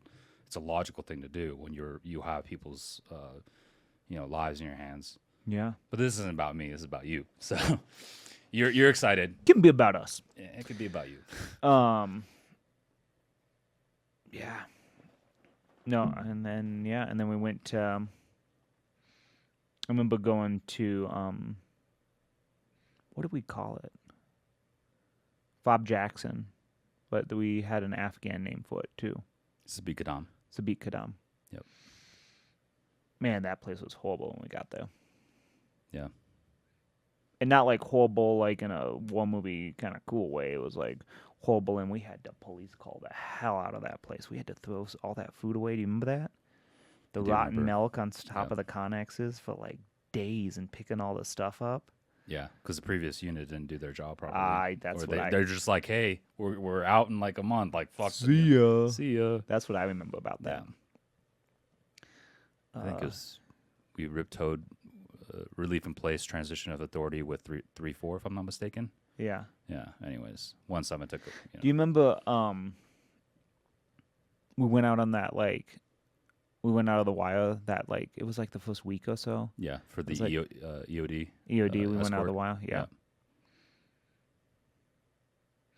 Yeah, I remember that. I thought like this is a funny story. This is not like a serious story. I thought like there was gonna be a war crime there though. How so? I remember being in my Vic and we were like the back Vic. We were providing rear security. Yeah. I can't remember who was in the turret. I think it was me. We had that one security force sergeant. He was in charge of my vehicle. Yes. Yeah. And so guns pointed to the rear. We're in like a map B. Yeah, we were in a map B. Guns pointed to the rear. It's like me, one other dismount, vehicle commander driver. And they heard him on the radio. They're like, "Hey, we're gonna send a vehicle through." There was like an Afghan vehicle coming through the site or whatever. And the guy in the VC, the VC's vehicle like, commander, freaks the fuck out. I do remember he was this. he was like, get the gun around, and I'm just in the back like, this is how war crimes happen. Like he obviously wasn't listening to the Stop radio. For a second. Fuck. Go for it. This should be considered war crimes. Is that what you said? No, I said this is when war crimes happen. So we're doing like support for EOD. We were the rear Vic. And the VC freaks the fuck out. And we had the machine gun to the rear. We had a 240 to the rear. I think Taylor was in the turret. That'd be my bet. And they called through the radio. If you were listening to the radio, they said, "Hey, a vehicle's gonna come." Like they were Afghan National Police, or I think they were National Police. Maybe they were Army, and they're gonna come down the road. And the VC commander wasn't listening, and then sees this vehicle coming down the road from where it should be secured, and he's like, get the gun around. And I'm just like in the back in my head, I'm just thinking that this is how war crimes happen. Like we're just gonna light these people up, and we didn't, thankfully. So I guess things worked out. But I was just like, oh shit. Do you remember how long we waited there for EOD to show up? Did they even show up? I don't remember this. I just remember just waiting there for a hot second. It was a long time. Yeah, for somebody called in, potential IED, and I don't know. I just remember waiting there for a hot second until it got dark. Driving through the market, if you remember that. Yeah. Holding a cordon around the suspected IED. Mm-hmm. Improvised explosive device, but geez. Yeah, I remember that. What are some of the other things from that deployment that you recall and just like either live in a good place or you just think are utterly stupid? I think incredibly. Yeah, there was a lot of incredibly stupid stuff. Like I remember police calling with full. I remember flak the on. yeah. I remember the police. I remember we wanted to get hit. I remember police calling in full flak and kit, and people being like we weren't allowed to go to the gym. We weren't allowed to go to the MWR. But by God, we had the police call at 5 a.m. every morning. Whole company online. With IDF threat. Yeah, ridiculous. There was a lot of just dumb shit games. Yeah. Yeah. Do you remember Cross? Of course. Having his birthday? Yeah, I do. I think I got that on that video we were talking about earlier. Yeah. Cross's birthday, and it was like snowing and raining outside. We had to like walk through half like knee deep puddles to get to the vehicles to move the vehicles. It's like happy birthday, Cross. Yeah. It's like Christmas. Oh God. I remember were you with me when it was you, me, and Yekel? Maybe it was you. We went down to, we were doing support for the Afghans for the medical. Yeah. And like the kids got hit. Yep. I remember. Okay, that was you. I remember. I don't know if it was me that dealt with time? the kids. I was behind the numbers for that. We asked if that area was clear. Puma, G-Boss. Puma's told us clear. G-Boss been watching the area. Yeah. But unfortunately, it was because it was in the valley, right? It was deceptive because, again, it was... We're talking about different things. Yeah, there's a couple incidents that happened. Yeah. No, you're talking about what got the company commander posted. Almost. Oh, well, he got posted. He got posted. He got relieved. But he got acquitted eventually. Yeah. Which one are you talking about? I'm talking about, it was... Because we'd always do those support ones, right? Yes. For the medical stuff. Yep. And some kids got hit. It was like a piece of ordnance or something in a field. Because we remember like that was half of like guard duty, right? Was watching the kids wrestle the freaking goats in the poppy field. those motherfuckers were good wrestlers. But anyhow, we got a call and we go down to the Afghan side to support them. And I think we were told a few of the kids didn't make it even like to the med station. But I remember like us working on a kid. It was me and Yeagle for sure. I remember like seeing like a really human side of him I hadn't seen before. Yeah. And I remember this kid, I just thought this kid was like the bravest little fucking kid ever. Like wasn't making a sound, was just like, and I think we were putting like we were bandaging him up. I'm trying to remember. But yeah, I think we got done. And I just think I remember thinking, man, these kids are just such badasses. Like Afghan kids, they must be so. And I remember I think I talked to Doc Lynn about it maybe. And he was like, the kid was just concussed as fuck. Yeah. And it was like, oh, that makes a lot of sense. The kid was just shell shocked, couldn't say anything. But no, I think that really hit me hard. I think I had like fantasies for a week about like I'm gonna get out of the Marine Corps and become like Doctors Without Borders kind of a shit. Because you just see these like Afghan kids and they just live in the shittiest conditions. Like they're wrestling goats. Why are they wrestling goats? Because they don't fucking have schools. Yeah. They just sit there and wrestle goats. Did you see that documentary? This is what winning looks like. Oh yeah, I think I started it and it's like what? That was right in the base we were in. Yeah. I watched that years after we got out, and it was like years after I got out, and that was like wild to see. Like that's where we had the gym. That's where we had, you know, the chow hall. That's where we had and them talking about just like what goes on in Afghanistan and like. Yeah, and I think that's like that was real for me. The idea that like I wanted to be over there to help them, and like maybe we helped. It didn't seem like we were helping a whole lot though. It was that advise and assist thing, right? We were the backstop. We were the guys saying, if the Taliban get uppity, we're gonna fucking bomb the fuck out of you. But like in terms of actually like getting down there with people and like helping them dig ditches and helping them make their lives better. Yeah. I don't know how much that felt like that for me on that deployment, and it was just wild too. Like I think. Never have we ever had more times with other humans than we will on those deployments, Yeah. Like, man, like 8 hours sitting there talking to another human or just being in silence. Or just being in silence 100%. Yeah. One guy's beating his dick trying to stay awake. Definitely happened. Definitely happened. No, I remember like a lot of those talks, just sitting there on post talking with people. Yeah, I remember that a lot.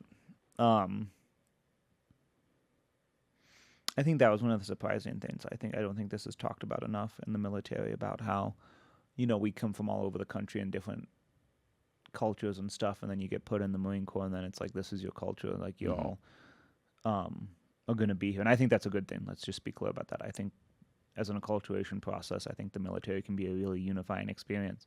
But it was just wild to be with people who had such different outlooks, right? Like I'm sitting there on post and it's like, why did you join up? Why do you join up? And I'm here because I wanted to like see what was going on over here, right? I wanted to like make a difference. I want to help people. Like it was either this or the Peace Corps, and the Marine Corps seemed to be doing a lot more helping than the Peace Corps. And then talking to a guy next to me, it's like, why do you join? And it was like, oh, I wanted to see what it'd be like to kill somebody. It was like, oh. We are both here for entirely different reasons. Got it. Understand. So I think that was just wild to me to have those kind of conversations on post. You and I came in with the very similar intentions of service. I really do believe that. Whenever anybody asks me, why did you want to come in? I mean, one, I got adopted into this nation, and my life would have been completely different had I been still in Kazakhstan now. I might not even be alive. I mean, and so service is the way I saw to rectify that in my own mind of how to give back, because I've been presented so many opportunities. And I actually one time, this is when I was at BRC, asked very well respected individual. He was the lead speaker for the recruiting or sergeant's course. I was about to go recruiter. BRC, and I asked them, I was like, what do you do if a kid comes in and says, I want to kill?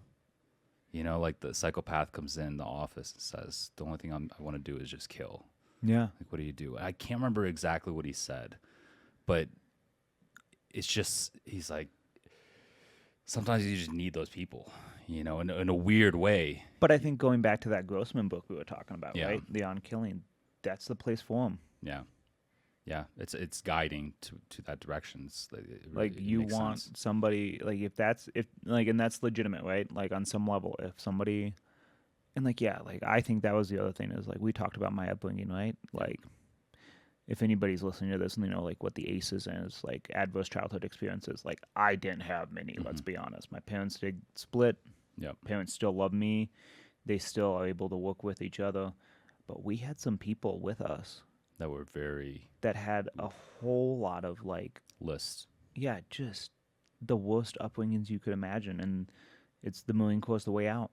Yeah. Or this is what I want to do. And I think for some of them, yeah, the Marine Corps is like a really healthy place for them to be. Yeah. Structure, support. Structure, Potential. routine. It Yeah. could be. Yeah. There was definitely folks who have like a failure to adapt, and that happens. But yeah, I think that was like, again, one of the pretty wild parts. I think, and we'll talk about later in life, right? But I reflect on the fact, especially like going through like what I'm going through now with like social work and my master's programs. I really love the diversity in the military. Like, we're talking about like a little white as shit kid from South Dakota. Like, not a whole lot of diversity in South Dakota. Yeah. And like 3 out of my 4 boot camp instructors were Hispanic. Mm-hmm. They'd say things like lean like a cholo, and I was like, what's a chilo? One of them had like pretty hard time speaking English. He'd ask us like, what is this? And it would be like, that the gas canteen, sergeant. You're like, get the fucking canteen on the fucking. And it was like, okay.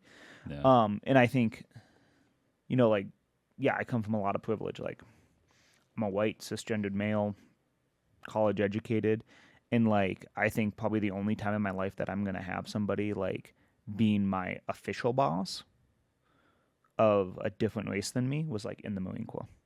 Mm-hmm. And I think that's pretty important. I also think it's like just wild that this is like the most diverse workplace I've probably ever worked was in the Marine Corps and probably will ever work. Yeah. Having,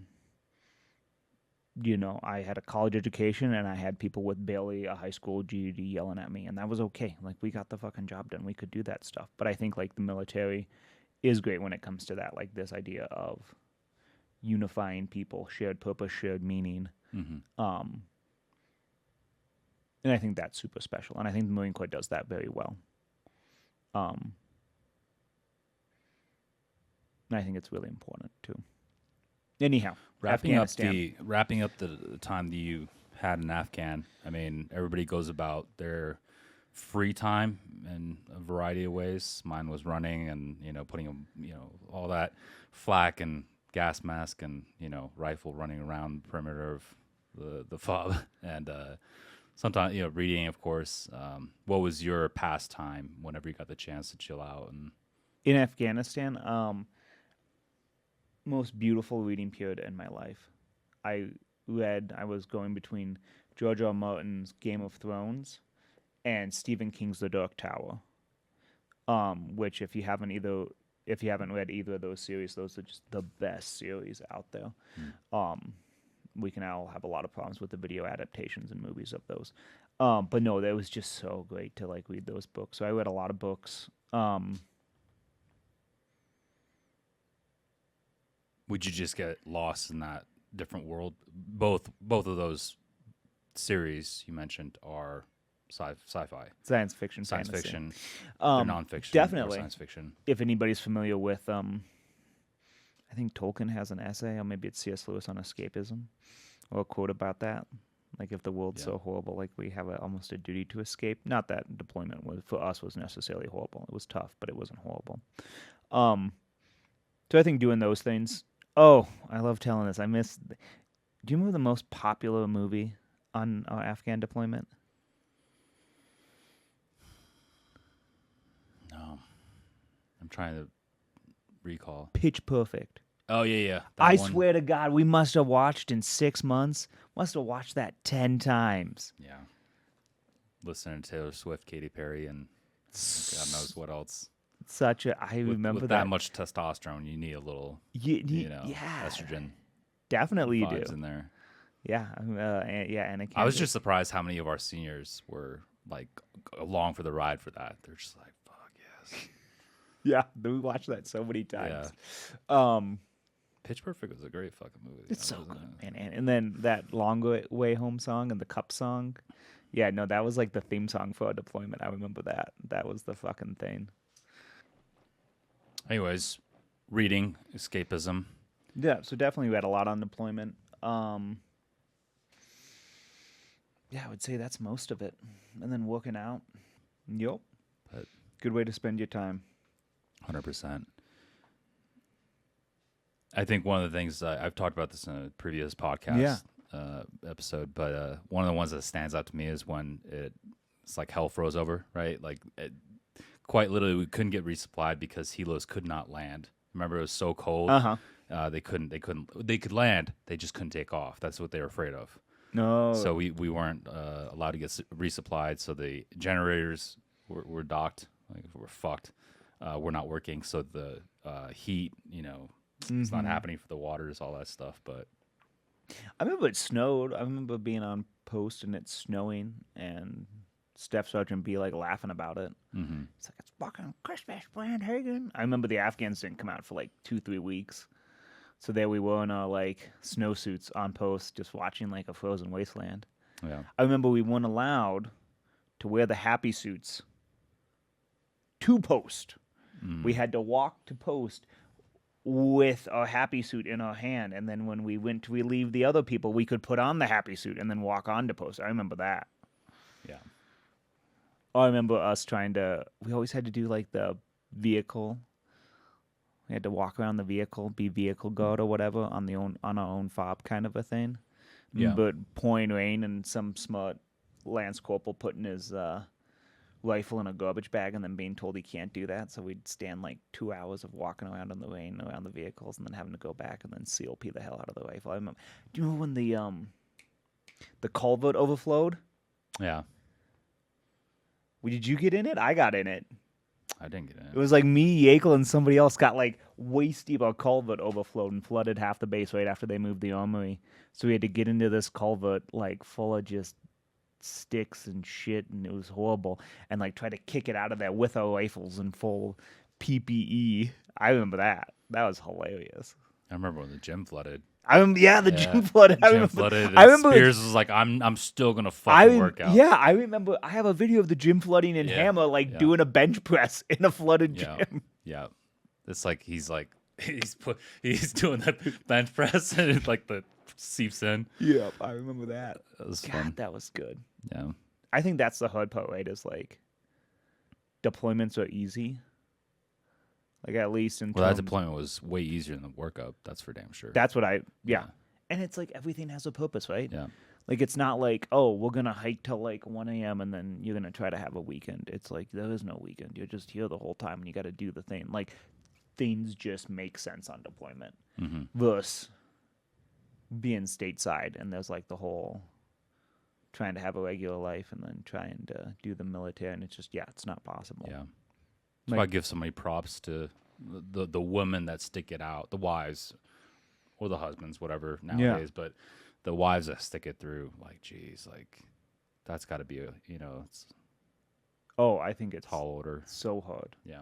Anyways. And I think it's getting better though, right? Like from what I hear, like I keep up. I read the free articles for Naval Proceedings or Marine Corps Gazette or Military Review, and it seems like the Marine Corps is trying to like shift to having retention be a focus. And like when we were in, it was like they didn't give a fuck. Yeah, one and done. Like you tell your recruiting, you tell the retention officer, hey, like I'm getting out, nothing you can say to me. And he's like, cool, I'll be out 2 months after you, buddy. High five. Yeah. Use them and lose them strategy. But that was the Manning strategy, and that's what they did. Yeah. Anyways, you get done with for you personally. You get done with that deployment, or you're about to get done. What's the thought process going through your mind? Like you've been in this beautiful country for the last 6 months or close to, and you're about to head back to stateside. What's your thought process after you initially being so excited to help, to experience, to do all this, and then leaving in the manner? I think I was excited to get back stateside. I think there was definitely some level of like, I wish we had done more hands-on stuff over there. I mean, like, we're well-trained, we're really motivated. And like, yeah, I think I don't know about anybody else, but I wish we would have done more over there. Because like, you could see the need, right? Mm-hmm. Like, we saw them on the G-Boss blowing each other up every once in a while. Like, the Taliban kind of stayed low when we were there, and that was great. But like, you like look at Afghanistan, you see how these people live, and you're like, if anybody needs help, it's like that country. Yeah. Kind of a thing. But no, I think I was definitely excited to get back. I was super excited to get back stateside. I think that was one of the harder moments for me. Maybe you had a similar experience, but I remember us coming back. Oh, what was that beautiful country we stayed in between? Was it Romania or Hungary? It was Romania. It was Romania. Yeah, we stayed like for a week in Romania, and the best part was we just like sit on the green grass. Like, you just see the whole section or platoon out there just sitting on green grass fucking around, because man, grass was so nice after that. Yeah. But I remember getting home, and I think this was one of the harder things for me. After deployment, I remember us coming back, 29 Palms, worst place on earth, and there was nobody there, at least for me. Like, for the wives and the married Marines and stuff, like, there was families and stuff, and they would go, and then like the rest of us, like, we pulled in at like 2 a.m. or something weird, and like, you show up to an empty barracks room, and the people who have family there right there. They say they live close by. They live close by, or and then there's just like all the, I don't even know how to say it, like regular Marines, the majority of us. Yeah, the unmarried guys, because we were smart and didn't get married on boot leave, kind of a thing. Yeah. I remember getting back to the barracks, and like, there's all your stuff in boxes, and like, we couldn't even get Wi-Fi to like watch TV or like play your Xbox, and you're just sitting there like, great, cool, this is it. And like, nobody, I remember that being like probably one of the lonelier moments in my life. I can remember being like really sad and really lonely in that moment. Like, it passed, like, you start getting a new routine, and I wasn't alone. There was other Marines around, but I definitely remember, like, I have a very visceral memory of that. Yeah. And like, I don't hold it against anybody, but it just seemed like that welcome back really wasn't, for the majority of us, it was just like, okay, great, we did the thing. Yeah. I think the thing for me is was that similar to you, or did it you was it was very similar, and Okay. it felt that way for me personally. But I think the saving grace on my end on that first deployment, Yeah. now you got me recollecting on it, was I had the same roommate that I had, Mitchell. Yeah. I'll use the first name. Yeah.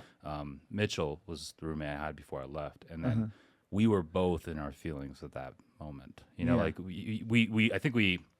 Like, He's a great human. I haven't thought about him in years, and I human miss him being. so much. A little, anyways. Yeah. I'm like, he's got his quirks. Yeah. But no, the same individual I left prior to deployment had as roommate, came back, he was there, and it was there. At first, we were like, we want to go our separate ways. I think he went somewhere, I went somewhere, whatever, on the PX, get some Domino's, right? Yeah. That's what I wanted. Was the first thing. I was like, Domino's. I don't know. I just knew I want a pizza or their pasta. And I just remember being away. It's such a weird thing because I've experienced this 3 times now. You've deployed 3 times then? Wow. Yeah. I experienced this 3 times. It does not die out. I'm not even joking. It's such a weird thing. My understanding. You get back, the first thing you want to do is look for comfort, right? But you don't want to look for comfort in the place that, this is my psychological understanding, like reading into it from my things. You want comfort, but you don't want to seek comfort from the individuals you just spent 6-7 months with. You want nothing to do with them because you spent so much time, but you're just tired of them, whatever. So you go seek elsewhere. You call family, and then you try to describe to them, oh, how was that? What was that? And you realize they're not going to be it because they don't understand. The part of it is the understanding factor. You call friends because maybe they'll comfort, and it's good. It's good talk. It's good to catch up. Yeah. And I think I've timed it out quite literally to be like 3 hours. I think the moment I get, quite literally, that's awesome. I would get back. And I would try to do all this other stuff, family contact. Of course, you want to tell them you're safe. Of course, you want to tell your friends you're safe. And then about 3 hours later, just like, dude, I just miss the guys again. For me personally, you know? And I think that's it's a weird thing. And I think that's right. I think that's totally how it is. I think that like being really close and around the same people. Do you remember Vegas after we got back? Yeah. We had that Marine Corps ball. And I remember it was like so early since we'd been back. Like people still had like that flinch reaction. I can remember like a whole bunch of us, and we're all fucking morons, right? We all like wore the same white shirt and like tan khakis, like all of us. Maybe it wasn't you, but the rest, there was a group of us. But I can remember a visceral memory of us walking down the strip and a car backfires, and every one of us did this. And that was like a month after, and I just remember... What's immediate action? Yeah. There's a reason why they call it immediate action drills. Totally is. And it passes, right? Like, that's totally a healthy, adaptive response. But no, I remember missing what I miss, I think, about that deployment and those people is, like, I knew who someone was how they walked in the dark. Yeah. I could tell you who the fuck that motherfucker was like 50 yards away just by their silhouette and how they walked. Yeah. And I just think that a level of like, there's a huge level of psychological comfort there. Like, how do you think you slept on deployment? Minus the doxycycline. Yeah. Because I had some trippy dreams. Yeah. Oh, God. It'll mess you up. I had some trippy. But when I got used to it, or I think eventually when I realized I need to stop using this or taking this. Yeah, I got through the first pack and they were like, you got to do this again. And I was like, nope, I'm not taking that. Nope. Cool. I slept like a baby, man. I slept like a baby. And I talked to a ton of vets in my work about that, right? Mm-hmm. And I think the tribe book talks about this too. But like... Oh, yeah, where he's sleeping and a bunch of guys snoring. And it's like the safety and comfort of being around people. Later, but yeah. And I think that's huge. And I think that travels to not just when we're sleeping, but overall in deployment. Like, you just feel super safe around all these guys and these people, and you feel comforted. I say this all the time. Like, there were people in our section, in our platoon, who I think I despised. Like, didn't prefer as a human, but then also people I was like, I hate this person. Like, I've spent way too much time on post with this person. I don't ever want to see him again. And also, I would die for this person. Yeah. It's I know the same thing. They would fucking take a bullet from me. Yeah. And I think that psychologically speaking, is like super safe to have that level of commitment. And now when you take a break. Yeah. So, yeah, getting back is definitely one of those things that can be very different for different people, as you were talking about with wives welcoming or the entire family welcoming their respective individual service member coming home, and with guys that have no family presently there. You know, it's different. It's a different walk of life. Talk to me about you coming back and you going on leave, right? Because after we deploy, we're allotted a certain amount of leave time. Did you take that? Did you go back home, or what'd you do? I remember we were put on ACB pretty quick, and we didn't get a whole lot of leave. Am I wrong on that? I thought that was the second deployment. That's when the scare was happening. Maybe that was second then. I believe the second deployment is when they were like, oh, you need to be on 24-hour. It was 24, 48, and 96-hour setup. Okay, maybe you're right on that. I guess I don't remember leave after the first deployment that much. Yeah. You kind of some of that could be true because sometimes you feel like you're going through the motions. Like you're trying to reacclimate, right? Mm-hmm. You're trying to get back to civilian side of things. One of the weirdest ones for me was going to a grocery store after coming back, like back in the place I grew up in close to Portland, Oregon, and just go to a grocery store and be like, my intention was going in there to just get the one thing I needed, right? And just having the numerous amount of options within that category, and you're just like, you're kind of freaking out. Part of it is like, I've read a couple books of other people talking about this, but it's fascinating when you're actually sitting there. You're just like, dang, it's like so many options. And that's what makes this stupid simple to be in the military. When you're around other military members, is you have no options. Sometimes you have no options. You really, I mean, yes, you could choose. Do you want bacon or do you want sausage? Very simple. But when you go, somebody, I can't remember who said this. When you go past 3 options, that's when it gets kind of ridiculous. Like your brain just goes into this, especially when everything's been super cut and dry. There's a really good book on that. Yeah. It's called The Paradox of Choice. And after a certain, I think that's what I'm referencing. That's a good one. But no, and I think, I don't know about leave, but I definitely had that experience being in a convenience store after boot camp. I felt that really heavily. But yeah, I don't think I really remember the leave after that first deployment that much. Yeah, don't think I remember it much. Just going through the motions, trying to make sense of things. Yeah, I think it was weird getting back because I was taken out of the platoon then.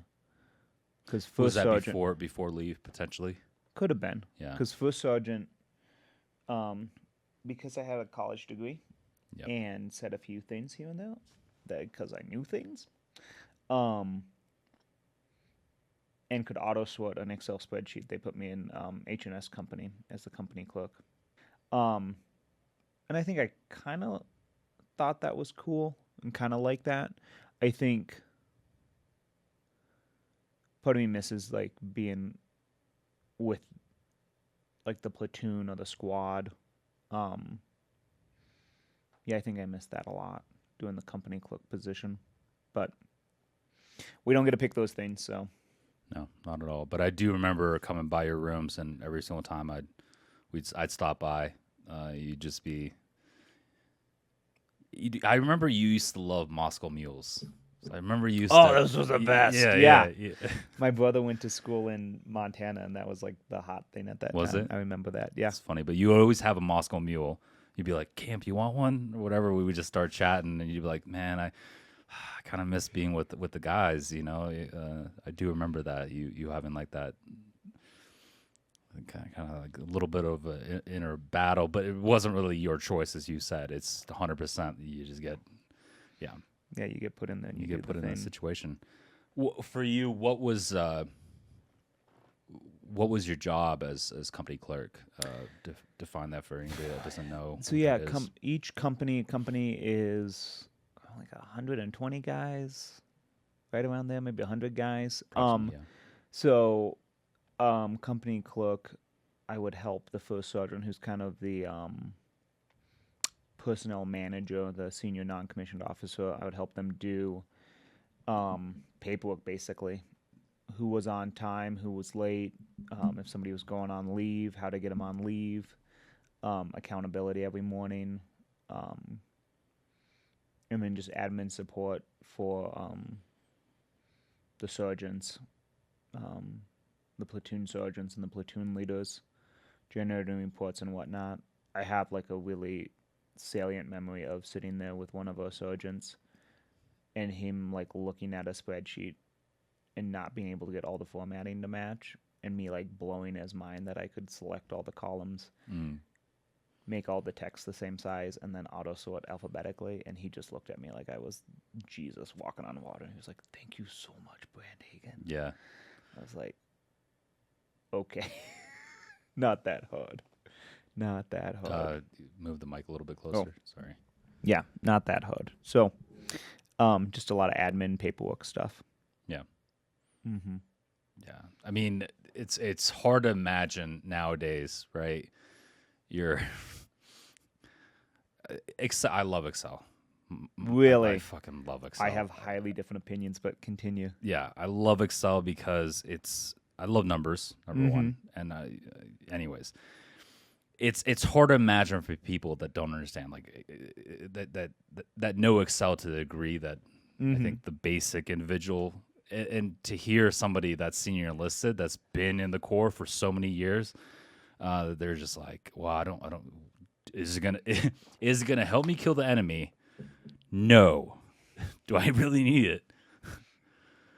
It's one of those questions I think a lot of people ask themselves when they're get to a higher echelon. Like, how is this really going to be beneficial to my future? So for them to recognize that, that's almost kind of funny, but it doesn't make sense to a lot of people now because it's like, well, everybody uses Excel.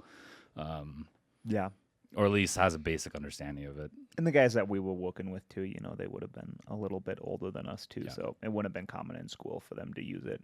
And I don't even think I even got into Excel a lot until college, so like I had that in the background in college too. So, well, some of those guys have been in since the 1990s, so yeah, it's just fair. Definitely, they didn't really know the internet. God, fighting fights with MarineNet. I hate MarineNet so much. Trying to generate reports off that for the daily. Oof. Yup. Not it. Mm-hmm. Where'd you go? So you described your entire job for the entire workup. No, that was really funny. On the workup, I got rolled into fire control. Oh. FCC. Yeah, FCC. I got rolled into FCC with Tabor. Fire Control Center. It wasn't control center, but we were like the deconflicting element for the battalion. So you would call the guns in. Yep, FDC. Give fire missions, and we would be the ones who would be like, okay, it's not going to conflict with anything else going on. You're free to shoot the guns for the final clearance. Or fire support center. FSC. There we go. FSC. FSC. Yeah. I had to so go for the through workup, acronyms. we did FSC. So of course, put the guy with the speech impediment on the radio all the time. That was real fun. But no, so that was like my junior Marines used to quite literally hear you and go like, "What's wrong with that guy?" I was like, "Shut the fuck up." I'm not even joking because I was just like, "Don't you dare talk shit about him." I believe it. That man is smarter than both of you combined. God, so no, I remember, doing a lot of that on the workup and being with different elements of because we got like some guys from Audi proper, some of the gunnies, Artillery, and some of the support personnel there. So I did that a lot for the exercises and stuff. So no. Yeah, that was most of it though. Yeah. And definitely not as hard as the first workup. By no means. Yeah. Yeah, the next company commander that came over, I actually really liked him. Respected the shit out of him because he asked questions. When he would genuinely ask individuals. He didn't. I think the sign of a really good leader is that some people think you need to know every avenue and every. I'm saying this is a general business term. You need to know accounting. You need to know in the Marine Corps. It's you need to know every different weapon system under your charge. No, you just need to know the best individuals that know how to handle mortars. Okay, FTC. That's gonna be Sergeant Camp. You know what I'm saying? Whatever. You need to know those leaders. Who your people are. And that guy, we used to have hours-long conversation about, like, how does this work? What would you do in this predicament? That's my favorite question that I ever received from any person was, what would you do in this situation? It's the same thing as TDGs. I think that's why I loved it, tactical decision games. But he was very good at that. He was very good at asking questions. Super good. And he looked out for the junior Marines. I remember, like we were talking about the previous company commander, like it was, let's make the Marines suffer. Yeah. Like it's 9 o'clock on a Friday. Let's keep them around as long as we can. I remember before that first deployment, we were up till 2 a.m. mopping the ceilings with brooms. I do remember because they were that. simply trying to find ways to get it so people couldn't get out and get alcohol the night before deployment. And then the second one came along, and that was a regular, because I was in the company office, that was a regularly asked question is, can we let the Marines go? Do we need the Marines to be here? Yeah. Can we give them their time back? No, and I respected him a lot for that. Yeah, I think he was a very good company commander. I still keep in contact with. I still get letters of recommendation from him all the time. That's awesome. He's a great guy. I do just have to say that for that company commander at that time, Marines still got alcohol. I just want everybody to know this. Like, this is... Yeah. Just because you choose to not allow them to, I get it, but damn, like don't do that, you know? Mm-hmm. Just let them be. But I get it. You don't want any trouble. You don't want anything. But Definitely. I still remember guys still actually drinking That night that before the night. first deployment? Yeah, Gosh, dang I know. it. Wild. Yeah, Yup. it happens. So the second deployment you had to where? Because I was in Jordan. You were. Yeah, so we got the lame Mew. So this was right after Benghazi happened. And so they plussed up. They put a Marine Expeditionary Unit minus the boats because the Navy didn't have enough boats. One of them got rowed to Spain, and the other unlucky sons of bitches got Kuwait, and we got Kuwait. And so everybody, the whole battalion was penny packeted out. So I was with Weapons Company, and Weapons Company traditionally does attachments to different people. So you got attached to somebody. You said Jordan. Yeah. Because we had people in Jordan. We had people in Al-Assad, Kuwait, and then Kuwait. Yep. Those were the big three. And so Weapons Company, it was like a caretaker staff. There was like maybe 6 or 7 of us because at this time I was company headquarters. And then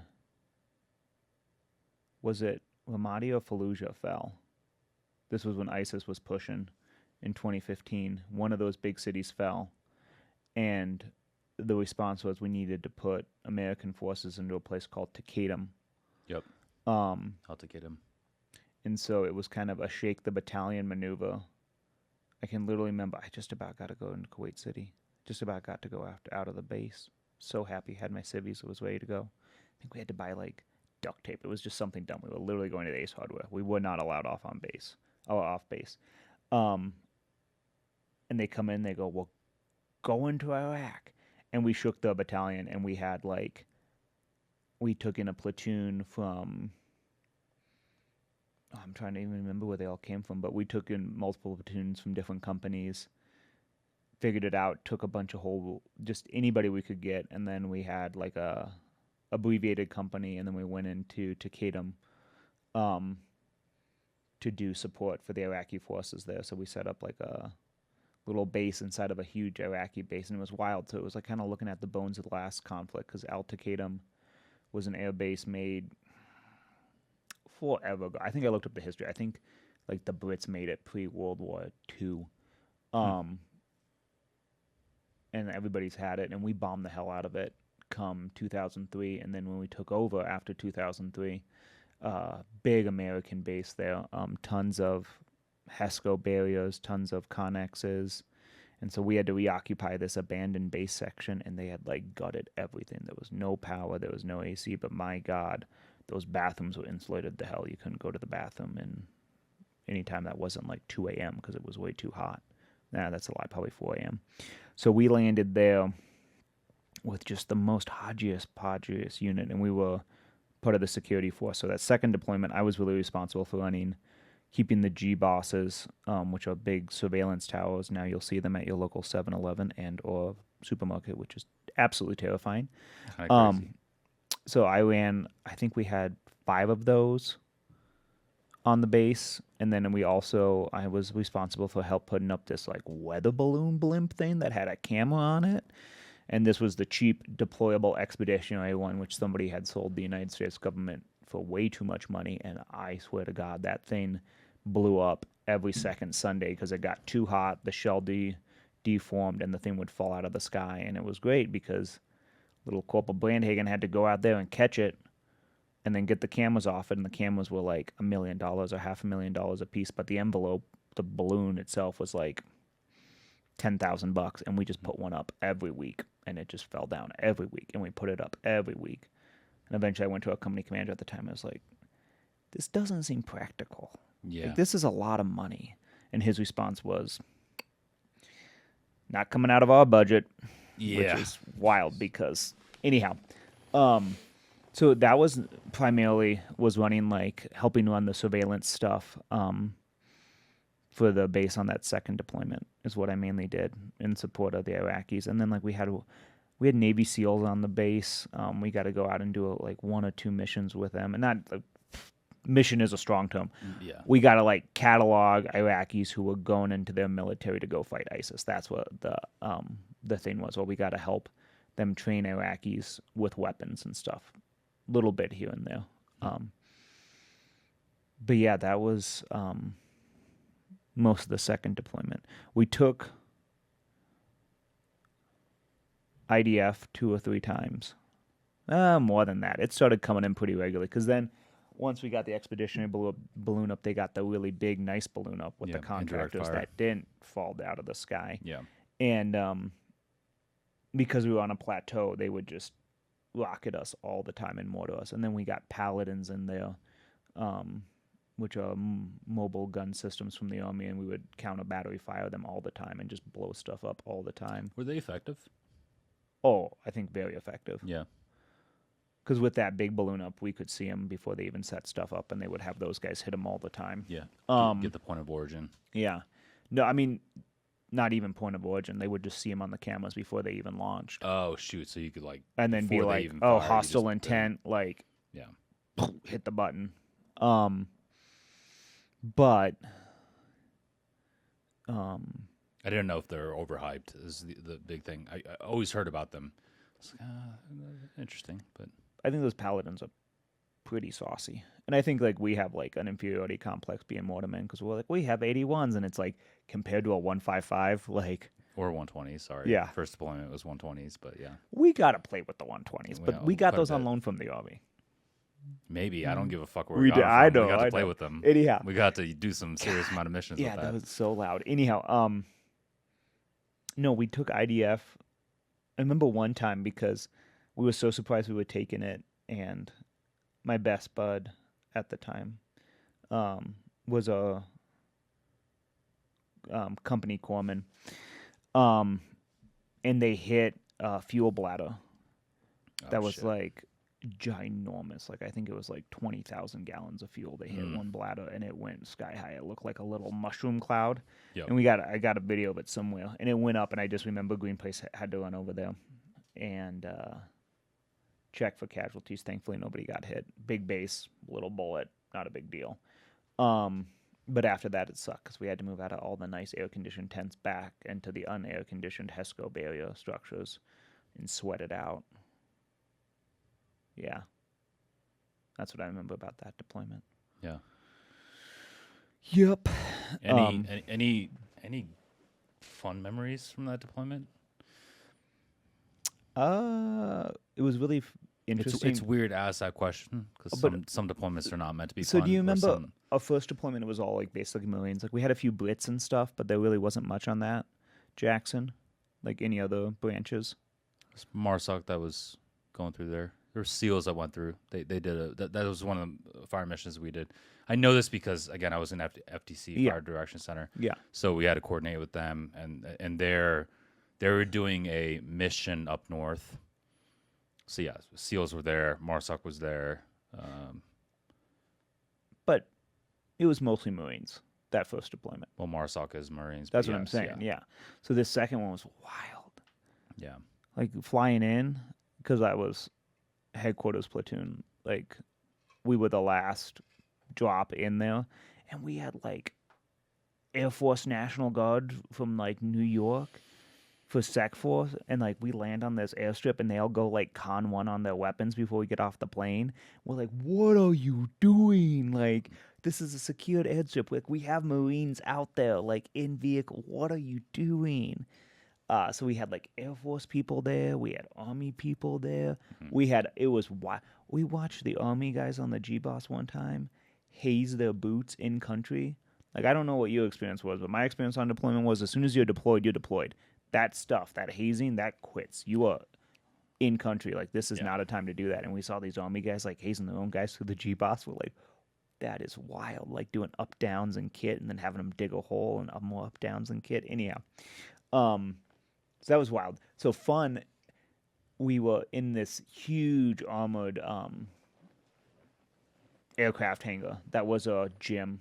And I think, we'd go there all the time. And I love it. We were lifting, and there was a bunch of us in different branches, but mostly Marines, because we like to lift. and a Dishka round hit.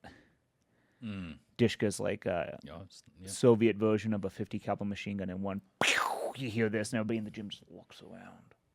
Yeah. We like look over at, I don't even know who was in the corner, and we're just like, "You okay?" And he's like, "Yeah." And we like looked over on the ground, and like there was a shell, and we all looked around, and we said, "I'm gonna tell anybody about this?" And we said, "No, we're gonna keep lifting, because if we tell somebody about this, they're gonna kick us out of here. It's gonna be a whole thing. Mm-hmm. We don't want to mess with this stuff. We're gonna keep lifting."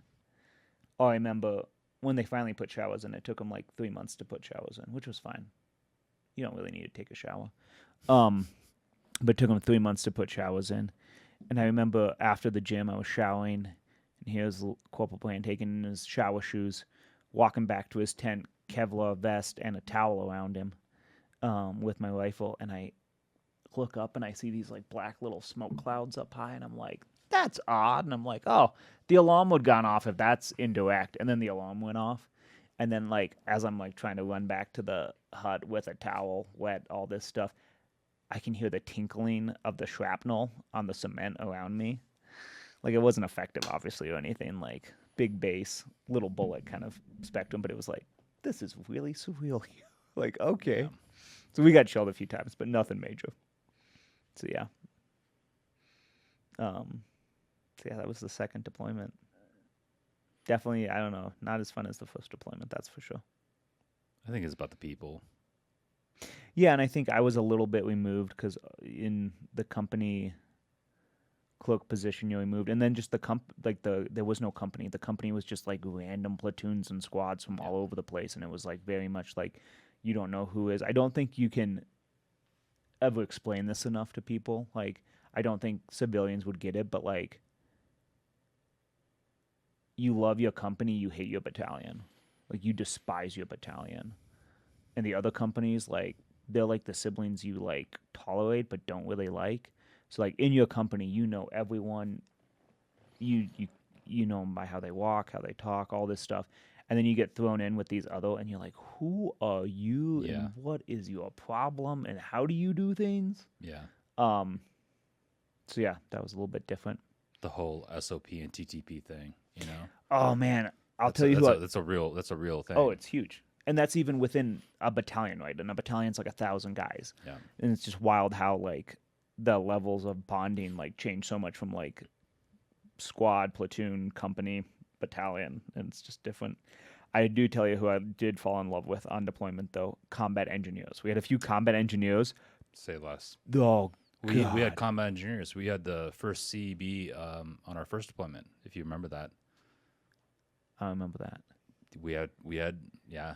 It was one of my favorite dudes I really? ever met. Yeah. What did they do? What were they doing? They're the bastard children, right? Because we weren't really doing that many patrols anymore. Mm-hmm. And CEB is commonly known there, since we're not in like doing direct action stuff. Yeah. We're doing more train, advise, assist.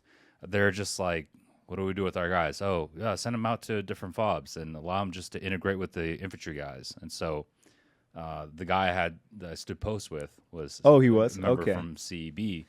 Well, we had go for it. Yeah, no, that was it. Like they're good people. First CEB shout out, they're fucking amazing. They're great. So we had a platoon of them. Yeah, and these guys were building shit every day and like good shit. Like they built a shower for themselves like in 2 weeks.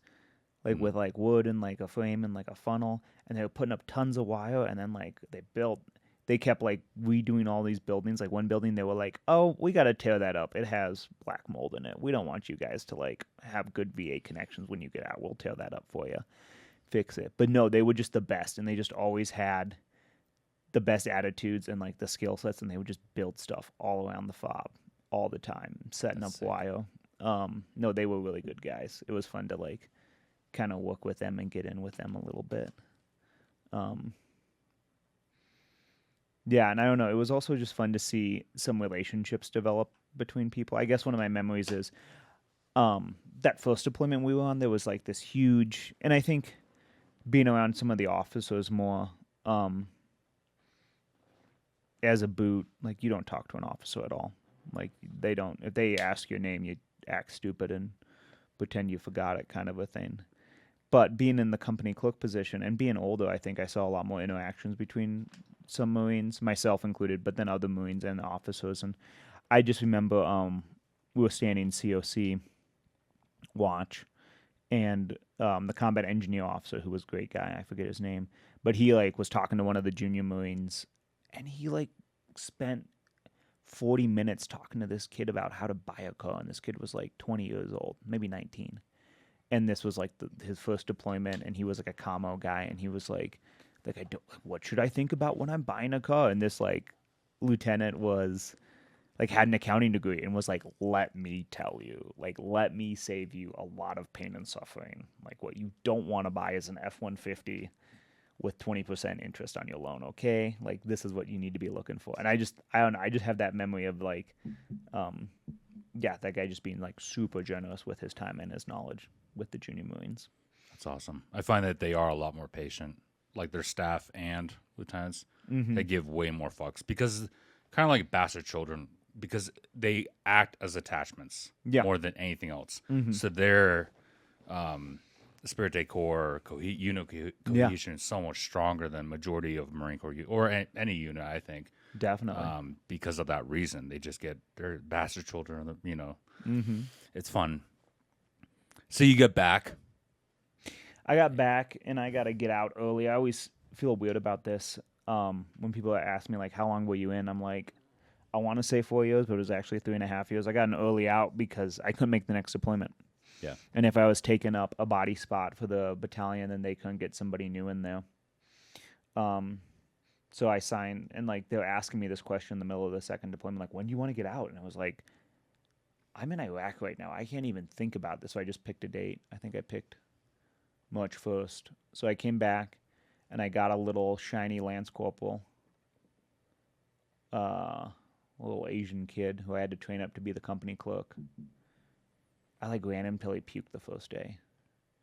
And I don't know if you can see this if you're watching this on the video, I am not like a runner, and I ran this kid till he puked. And he was just out at like SOIM boot camp, and I made him. We always had to do the hikes, but I made him hike. He was also a mortarman. I made him hike with the mortars with us. We got yelled at one time because I had him, so I was like, oh, like we are gonna finish your thought. We're gonna hike with the mortars, and like I made sure they gave him like the base plate, and I was like, we're gonna do this. And I remember like headquarters platoon at one point, they were like, Brandhagan and what? Like, where were you guys? I was like, oh, we were with the mortars. We're mortarmen. Like, if we're doing a hike, we're gonna carry the gear, sir. And they were like, good to go. Okay, yeah, sounds great. No, and I remember I was scared for him. Like, you want to talk about like deployments being scary, and like I wasn't really in charge of anybody on deployments, but talk about being scared. I was in charge of this guy, and he was from Vegas, and that's when that big shooting happened in Vegas. Yeah, and like trying to like. You know, and he responded, and nothing happened. He wasn't there. But just that, like, level of responsibility of, like, one of my Marines is here. Like, I need to know what happened. I need to make sure they're safe when that happened. So, yeah, I got my little Lance Corporal follow me around and trained him up. That was the first time you had somebody under your charge, my understanding, right? I got put in charge on the second deployment. I got put in as far as training. Definitely. Yeah. Definitely on that. On the second deployment, I got like a weird temporary assigned duty because we had to like check all the guns we were taking into Iraq. So it was like a week or 2 weeks. It was like me and like 10 Marines just stay behind to make sure like the company office was secure and like all the paperwork was done and all the secret stuff was secret. But yeah, this was like the first time it was like this was my Marine kind of a thing for sure. Which is, I think, again, if we want to talk about like could have been, would have been, should have been, like part of me is like, man, if I wasn't made company clerk, if I would have had a team, or I would have had a squad. Because I don't know if you remember this, but from what I recall, that second deployment, we had no sergeants in the entire company. We had like 2 sergeants, 5 staff sergeants. Yep. It was all like corporals and lance corporals for everything. And it was just wild to be like, it was kind of like slow-mo watching the hollowing out of like the Marine Corps of like, oh wow, like all these guys who had combat experience from 06, 07, they're gone. They've been forced out. Yeah. And it's like all of us new guys who don't have a lot of combat experience, if any. Like I never got my combat action ribbon. I'll be upfront about that. But it was just wild that second deployment being like, where are all the experienced people? Like the few hard ones that stayed, the staff NCOs were really motivated and they'd seen things, but like it's just wild thinking about you have like a whole company out there and there's like out of 120 guys, maybe 10, 12, 15 of them had actually seen combat before. And it's like, that's wild to think about. It also led to some, what is it, Lance Corporal ingenuity, right? Yeah. We've heard that conversation, but like it also led to some corporal ingenuity where it's like, okay, I didn't like how that was previously run, so I'm going to change it up this time. Definitely. And I think it did a lot of good for that company, and the future follow-on leadership that happened was subsequently very, very good. So the deployment after the one I wasn't there for, I think it felt a lot better. I think it was very, very good because it put people in positions. I'm not justifying, but I'm saying it put people in positions where they had to learn on the spot and be like, all right, how would I do this if I was in this? And of course, if you have guys like me and you that are analytical, we have to, logically think about it and go from there and, adjust, with the mission. Definitely. That's it. Well, walk me through that. So you get back, you have this junior Marine, you're about to get out. What's going through your mind as far as the framework of transitioning out? What are you envisioning yourself doing? What's your thought process? Yeah.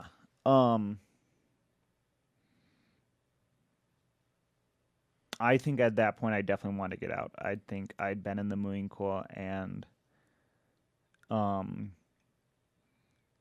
I don't think we necessarily did what we signed up to do, if that makes sense. So that's how I felt about it. Like I don't think I helped the amount I wanted to help, or I couldn't really see. Yeah, I guess I really didn't see a huge future in the Marine Corps. Part of me wanted to go back to school. I love school. I know you said I couldn't get too political, but part of me wanted to go do politics. And not do politics. I wanted to go like campaign for somebody, for 3 or 4 months. I don't want to be a politician. I got a speech impediment. But maybe they'll trust you because you have one, Who knows? Who knows? But I vote for Ryan Brandhagan. I had There's a politician I'd be behind. It'd be you. No politics. But what I did have was when I was out there, I had 2 people from my previous life before the Marine Corps come visit me while I was in the Marine Corps out there. And one was my mom. She visited me, and that might have been that leave you were talking about after the first deployment, now that I'm thinking about it. Yeah. And that was really special. She came out there with me. We went camping in Red Rock, I believe. That was later. That was later? That was later. Really? Okay. Yeah. That was earlier. The camping trip you're talking about wasn't in Red Rock. That was in kind of by Barstow. New Jack City. Yeah, New Jack City. That was that. So I guess this is a good segue. So how I dealt with time on base, which we all despise. So you have, a few different types in the barracks, right? You got, when you're on the off shift, you got some people who just get totally slammered and smammered and drunk as hell. Or you got the other ones who just never leave their rooms and play tons of video games. Or if you're a really brave Marine on 29 Palms, you can be the one who tries to date other Marines, which is not something I would recommend. And if you're even more ballsier than them, you can go to the V Club, where not only can you get a tattoo, buy a car, get a haircut, and a massage, all at the same location. Anyhow, I didn't do any of those things. What I did was I bought a road bike. I do remember this. And I would take the bus into Joshua Tree, the town. I would drink at the Joshua Tree Saloon, the only bar in town. Maybe there was one other, but I think that was the only one. Yeah. I'd have it's one of the big ones. I'd have one. Yeah. Big is generous.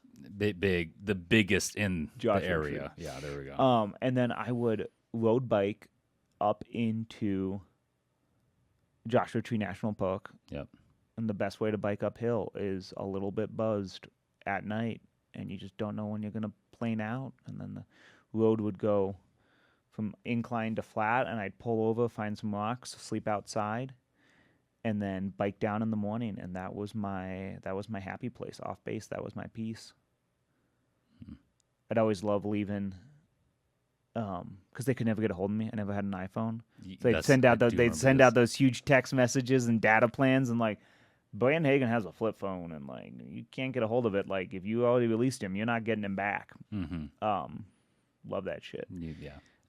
But no, so I would bike through Joshua Tree National Park, and then one of my buds, like I was saying, I worked in scout camp. I am a huge believer in the scouts. I had a really positive experience being an employee. No, I wasn't even in it as a kid.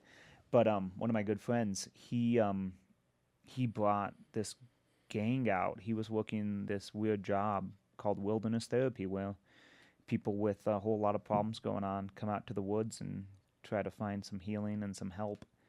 And they work a really odd shift, 8 days on, 6 days off. And this guy came out there with a whole crew of people to rock climb in Joshua Tree, and went rock climbing with them. And I swear to God, I received more positive affirmations, as we would call them in the business, in a day and a half with these outdoor wilderness professionals than I did 2 years in the Marine Corps, which is pretty standard. I brought my best bud along, Doc, and me and Doc were giving each other shit rock climbing, and I was, talking like Marines do, like, get up there, bitch, like, don't be a fucking sissy. I'll fucking throat punch you if you don't climb. And they like pulled it, and they were like, are you guys okay? Are you guys? I'm like, this is my best fucking friend in the entire fucking world right now. What do you mean if we're okay? This is how we act. And so this quick story, sidebar. Go for it. Because it just lives rent-free in my mind whenever I think about our rock climbing trips. Yeah. The first one I went with you guys, you're like, oh, camp, you got to come out. I was like, all right, bet. Yeah. I went out with you guys, and I'm just watching, learning, whatever, and you're on the rock, and Doc Lynn made a sandwich. So he has a sandwich in one hand. He's eating it, and he's eating it, and he's belaying you with one hand. I'm like, dude, is that what are you doing? Because you taught me everything up to that point, and I'm just like, no, 2 hands on the rope. He's like, he's fine. He's experienced. As he's like, because the rule is you have one hand on the rope at all times. Yeah. He's like, he's fine. Let go. He's experienced, and he's just, that lives like rent free in my mind. I'm just like, love that human. Yeah, he's amazing. Yeah, no, that was, I think, my happy place. Like when I wasn't in the Marine Corps on duty, it was really nice to get there and like rock climb and just get away. I think I found a lot of peace out there, and had something, to be really good at, just something else to focus on. So that transformed into, I was going to take 3 months after the Marine Corps and work in this wilderness therapy job, and then see what happened there. And the wilderness therapy job turned in from a 3-year adventure into a 2.5 or 3 months adventure into a 2.5-year, 3-year adventure kind of a thing. And I'll say, in terms of employment and job, that's the best job I've ever had. And I want to be respectful of that industry. This is weird coming from a Marine, right? Because like Marine Corps kills people, so this is weird me saying this.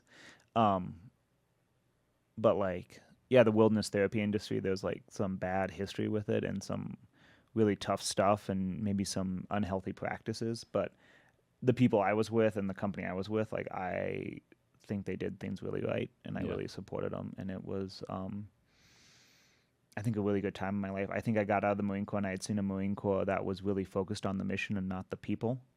And like, I think we talked about earlier how it was like, there was no really effort to keep you in or to like make sure you were healthy. It was like use them and lose them, kind of like 80% turnover every 4 years.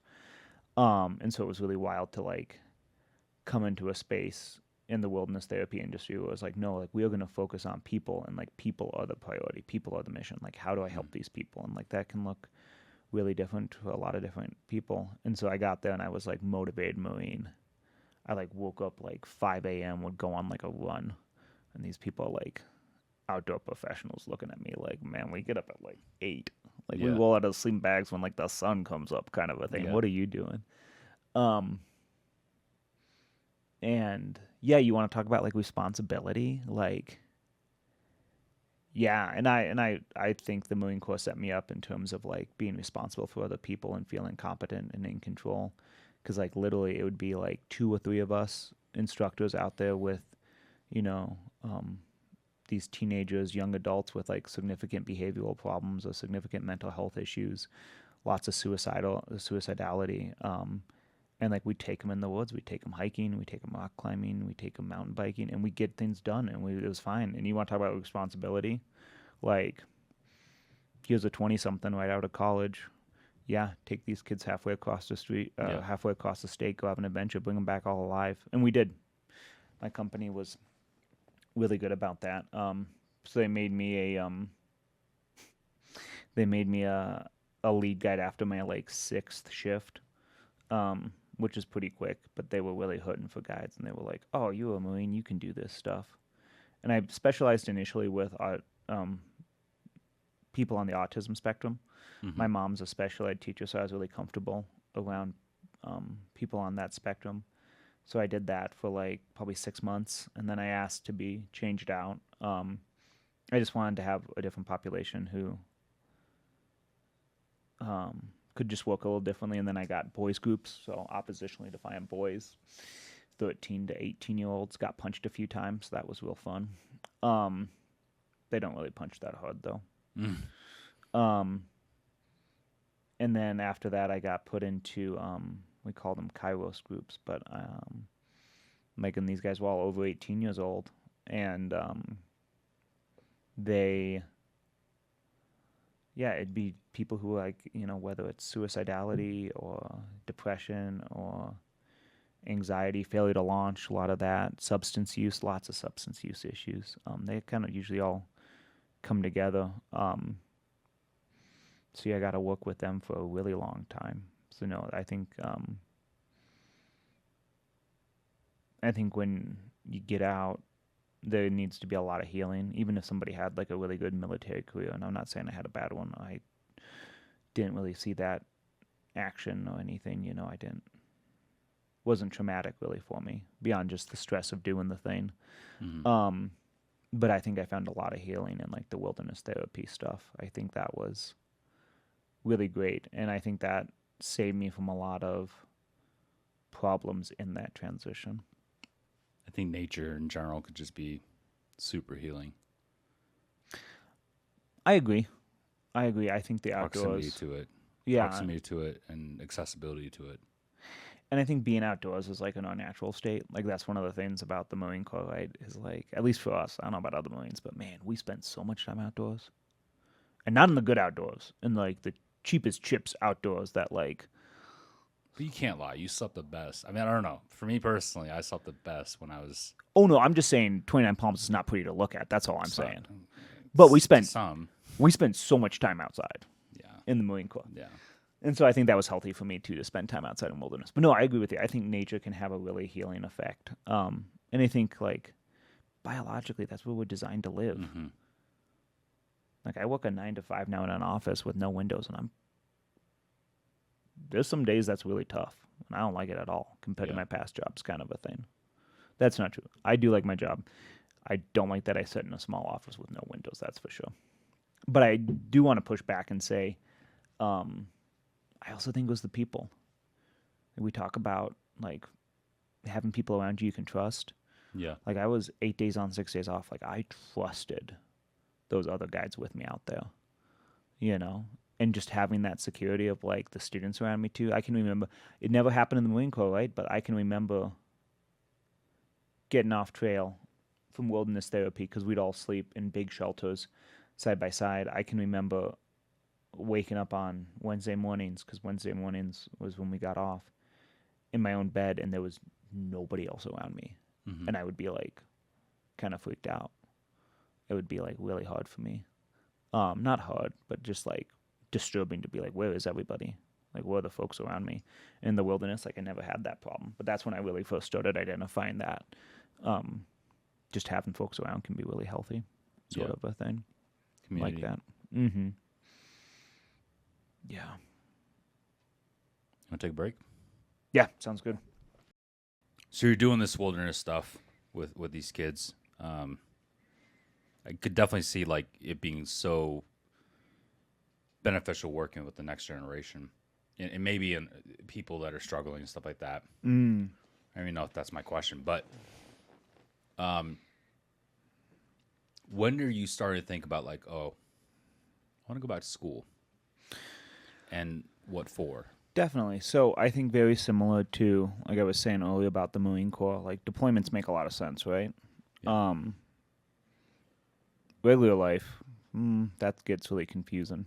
Um, and I think when it comes to the wilderness therapy guiding, like 8 days on, 6 days off, that's the same thing. Like it just got to the point where you really can't have a life living 6 days at a time. It just got to a place where you couldn't have. Sorry. Couldn't have a life. Yeah. It just isn't sustainable. For some people, I guess they made it work, but most everybody doing that kind of job eventually moves on to something else. Because of the burnout. Yeah. Yeah. Well, I don't know about burnout. I think we had a narrative in that company around burnout that when I got there, there was this attitude of don't catch the burnout. Like once you caught it, it's kind of over. I think like a really healthier way of looking at burnout is like burnout's your body's way of telling you like whatever you're doing isn't working. You need to change it. I burned out 2-3 times working at that company. It was a really hard job, but you figure out you need to change something. So sometimes the solution to burnout is change what you're doing, right? Sometimes the solution to burnout is moving on. When I moved on from that company, I think it was really though because I wanted a different type of life. I wanted life to make more sense, and by that I mean like a community that I could engage with more often than the 6 days on the off shift. Better future, like I wanted to be married, I want to have kids, those kind of things. With a guiding job like that, it's just super difficult. So I think like for me, it was just the goals changed. That's how that happened. So the transition was I went from that company to another company that did transitional living. So basically, folks coming out of heavy intensive therapeutic programs and kind of going into a step, call it a step down or a step up, whatever you want to call it. But they have a lot more autonomy. So they're living in apartments and was there to support them, there to be a life coach, there to be like, hey, you just got a treatment for heavy substance use. Like, we're going to make sure you go to therapy. We're going to help you find a job, and we're going to kind of keep you on the straight and narrow, knowing that 90% of the time people in recovery, there's some kind of relapse, whether it's substance, use, or whether it's depression or anxiety, or even, folks who are suicidal. Like, there's going to be those really rocky parts. And how this company was set up was we can support you through a certain level of that. Or if this is out of our scope of practice, we know when we need to pull the emergency handle and get like talk to, getting you committed or a 72-hour hold or something like that. We were kind of the first line of defense for that. So that was that second job. And then in that job, I just identified there was like a lot of skill sets and tools that I didn't have that I really hoped there was more out there, if that made sense. And I think that's what really motivated me to go back to school, was like being in a job where you feel like there has to be better solutions than what I know or that what we're doing. I need to go out there and kind of find them. Yeah. So that's, yeah. And I always loved school. So I was really hoping, I think for any veteran, like using the GI Bill definitely needs to be like a big priority. And whether that's like vocational school or technical school or traditional college, like that resource is really something veterans, I think, need to access or utilize. I think it can be really life-changing. Education can give you a huge step up and a lot of structure and stability. And I would argue that I see a lot of non-traditional students, and they do a lot better than traditional students, especially if they have that military experience, because they know you got to show up, pay attention, do the thing. This is how you get a good grade. Okay, I'm like ready to rock and roll. And then they also know what's important to them, like what's important to that thing. Definitely. Like, there's a bunch of bullshit. I'm saying this as individual that took classes. Yeah. Like, I'm never going to use ever again. Like, are you kidding me? Please don't do that to me. You know what I'm saying? Definitely. But you could pick out what was important and what you needed to know. 100%. No, I think that's really important. So yeah, so that's why I went back to school. Yeah. What was your intentionality? Because I think at this point you're kind of a seasoned person. You went into the military experience or thought about Peace Corps. You're like, I want the experience. I want to know what it's like, boots on deck. At this point, you've had a tremendous amount of experience, I believe. I would say, how many people have ever been to the Middle East? I can count, you've also worked with troubled youth, all these different programs. So you've had these experiences. With that in mind, when you're going and you're like, okay, I love education, I want to pursue it to a higher learning. What was your thought process as far as reaching a degree decision? Or was it just like, I want to go for my master's? I don't think, my understanding, I've never been in a master's program. My understanding is you need to have a designated thing you're trying to pursue. Definitely. So, well, I agree with you, and it's a little bit different. Please. So I got my master's in social work. Yes. And social work is a really Broad spectrum. Yeah, there's a whole lot of different types of social work you can do. Yeah. I think what you're asking, though, is, I definitely picked out people who I saw having really good effects on the world and also having a good work-life balance. And they were social workers doing clinical practice, so social workers doing therapy. A lot of our therapists in wilderness therapy were social workers. And I think the advantage with social workers is this idea of they take a much wider, broader approach, a systems level approach when viewing clients, which I think is helpful. I think one of the hardest parts about wilderness therapy would be the young adults and teenagers would come to us and we could help them to a certain extent, but a lot of the work that needed to be done by the family. Needed to be done by where they were coming from. Like, they weren't coming to us because everything was fine at home. There was like some maladaptive system, whether it was like a family system or whether it was like generational trauma. There was something going on in the system they were participating in. And I think that's what the social workers really helped with, because like our program, the one I worked for, there was therapy for the parents when the student was away. And then also setting them up like, what are the next steps going to look like? So there isn't necessarily a huge relapse or a total collapse after they get out, so they have the proper supports. And so I think social work really helped that program. I saw a lot of social workers doing a lot of good work in that program and having really happy, healthy, fulfilled lives. So I think that's what really drew me into pursuing social work. Like I said before, my dad was super supportive of me in anything I wanted to do, even all the wild jobs. And I told him, like, my dad's a nurse. He's been a nurse for 30 years. I told him, I'm thinking about social work. He's like, that's a good job field. You should go for that. When dad's super supportive of anything I want to do, but also he was like, I see a lot of good social workers doing a lot of good things. You should get in there. So, that's what kind of inspired me on that path for social work. My understanding is that you actually worked in the VA hotline or something to do with, before you even got to the VA, right? Something to do with veterans? I don't know. Docklin kind of told me that. This is probably going to cut out. That's fine. No, that came later. Okay. Yeah, that came later. What Docklin is talking about is, anyway, this is the power of connections, right? So, I read a really influential book in college called Bowling Alone by Robert D. Putnam. If I can't say real people's names, I'll say authors' names on the podcast. But you can definitely say authors' names. I know, that's what I'm making the joke, though. 100%. But Putnam, he writes this book, and it's basically tracking this idea of a social decline in America. We're less social than we used to be. And his factoid to prove that, and he backs it up with a lot more, is in the 90s, less people per capita bowled. Or more people per capita in the 90s bowled than they did in the 60s and 70s. But less of them bowled in leagues. Okay. And so this whole idea is that since the 90s, there's been just this slow decline of what he calls social capital. And so that's people participating in politics. That's people doing volunteer work. That's people participating in church groups. That's PTA meetings. But just this whole social reality that we live in, it gets less and less and less. And I would say, like, and this was in the early 2000s when this book came out. But it's just gotten worse since then, kind of a thing.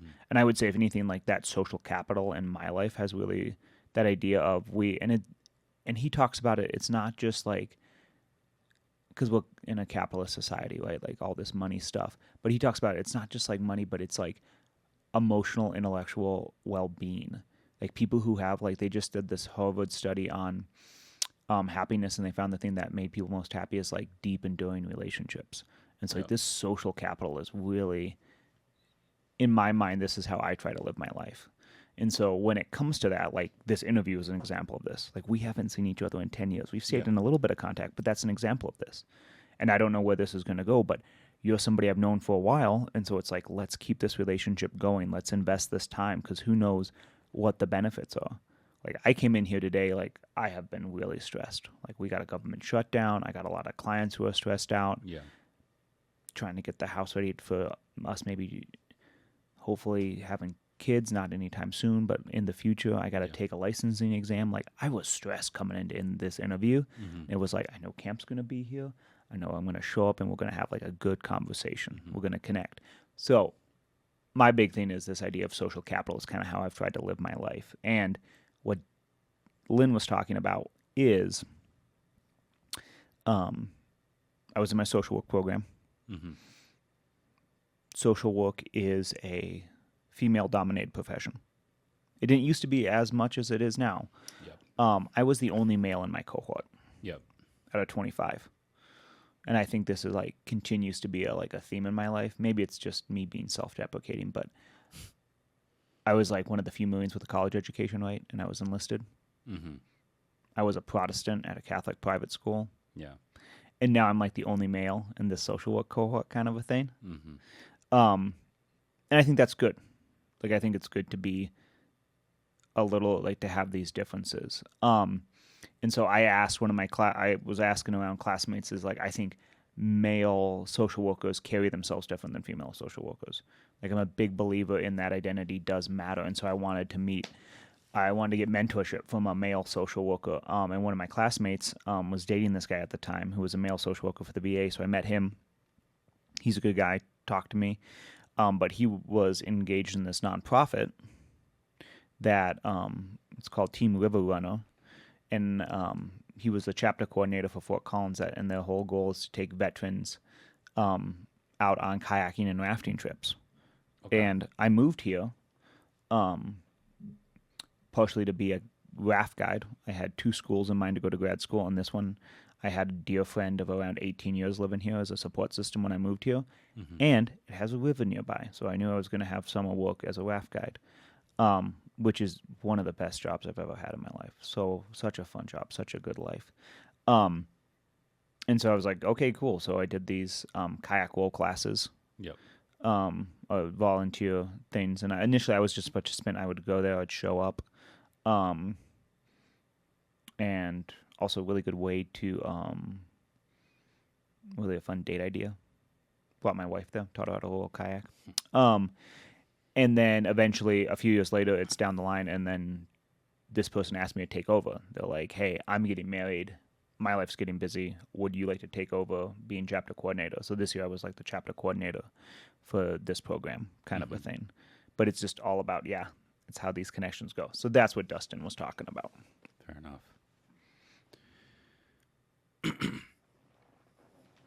On that topic. Go for it. How'd you meet your wife? So we met on Hinge. Okay. Dating apps.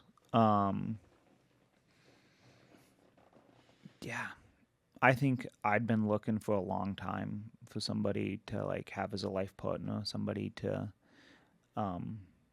grow a family with and be in that deep relationship. So we met 2 years ago. Took on a date with my dog.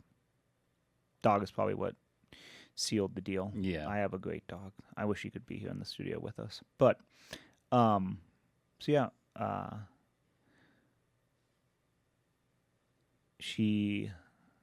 we both started talking, and we're both big nerds. So she reads way more books than I do, and I read a lot of books. No kidding. So that was pretty adorable. We both believe in God. We're both religious, and I think that was a big thing for us. Like, it wasn't a deal breaker, but I think our faith is a big part of our lives, and like that's something we want to help each other grow in. And she just made me feel safe. And I think both of us waited a long time to find our person. Especially like looking at all these other Marines or some of our cohort. Yeah. Look around, you're like, oh man, you're on your like second or third marriage there, buddy. Yeah. I'd never been married before. And so 37 years old, finally married.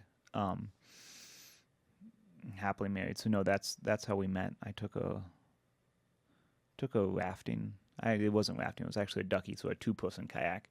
That was like a second or third date. And she's like, I know I trust you. I'm gonna let you take me out in the woods. Like if you were a serial killer, this would be a bad thing. Yeah. It's like, okay, great. And then we started going to church together, and like our beliefs are pretty similar. And she had a dog at the time. Poor Sherlock, he passed away. But no, she's brilliant. She's way smarter than me. She has 2 PhDs. Dang. She's a veterinarian, which is not an easy program of study at all. And she's right now, she's trying to get a tenured position at the local school, but she's a research scientist. I just find it funny that you talked that one lady out of joining the Marine Corps, and she was going veterinary. And that's a good point. Anyway, sorry. No. That's great back symmetry. Yeah, that's great symmetry. Like if you had joined, yeah. No, if people like you had joined, would see. I'd be fucked in the future. Anyways, not that we're talking about the same person. No. I have to make that clear. Yeah. I don't know. No, not the same person. That'd be funny though. That would be funny if that. Mm-hmm. So no, but yeah, no, I really love Riley. That's great. Yeah. So now you're doing. Now you're working for the VA. I mean. Yeah. So after initially I worked. I didn't. Well, I did work, I guess. I got an internship during grad school because you have to have an internship. You get to at a domestic violence shelter, and I initially wanted to do what's called co-responding, so being a mental health professional that responds with police forces. I don't know about you, but I see a lot of veterans being police officers. Yep. And especially coming from the infantry, right? Like the only transferable job skill.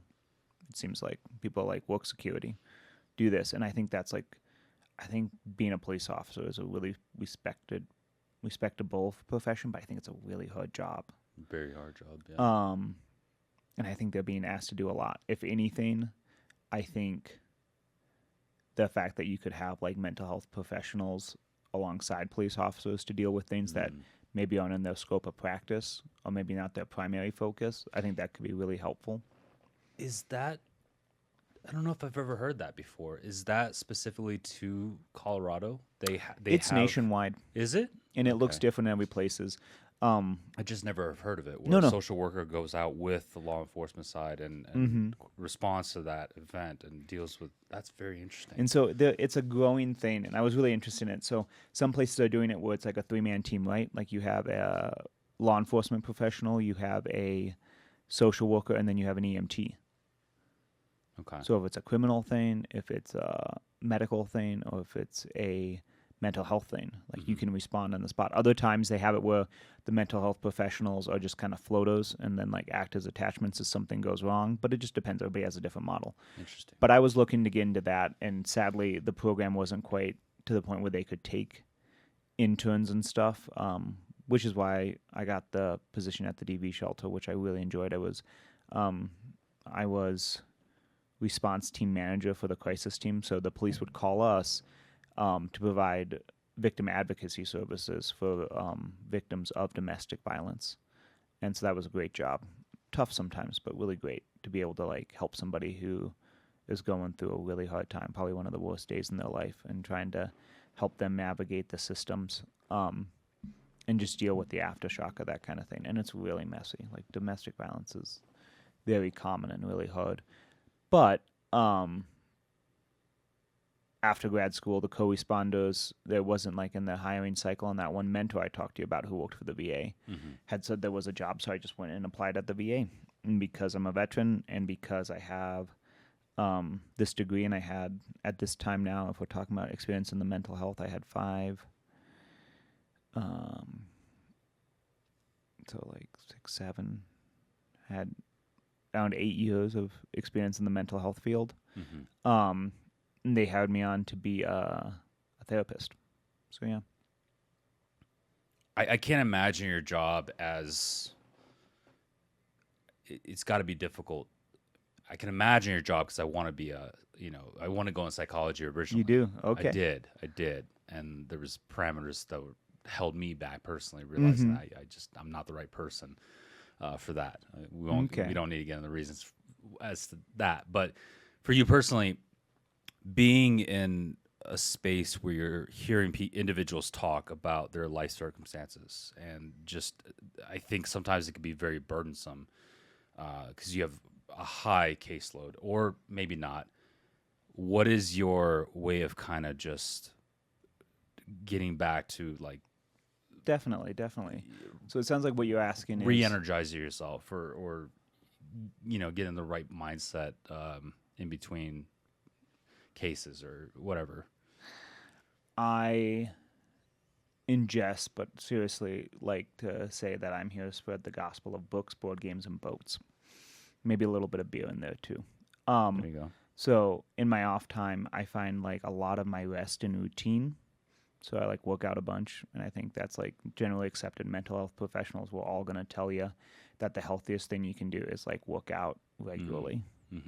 Not only does it physically help you, but I think also mentally it just does a whole lot for me.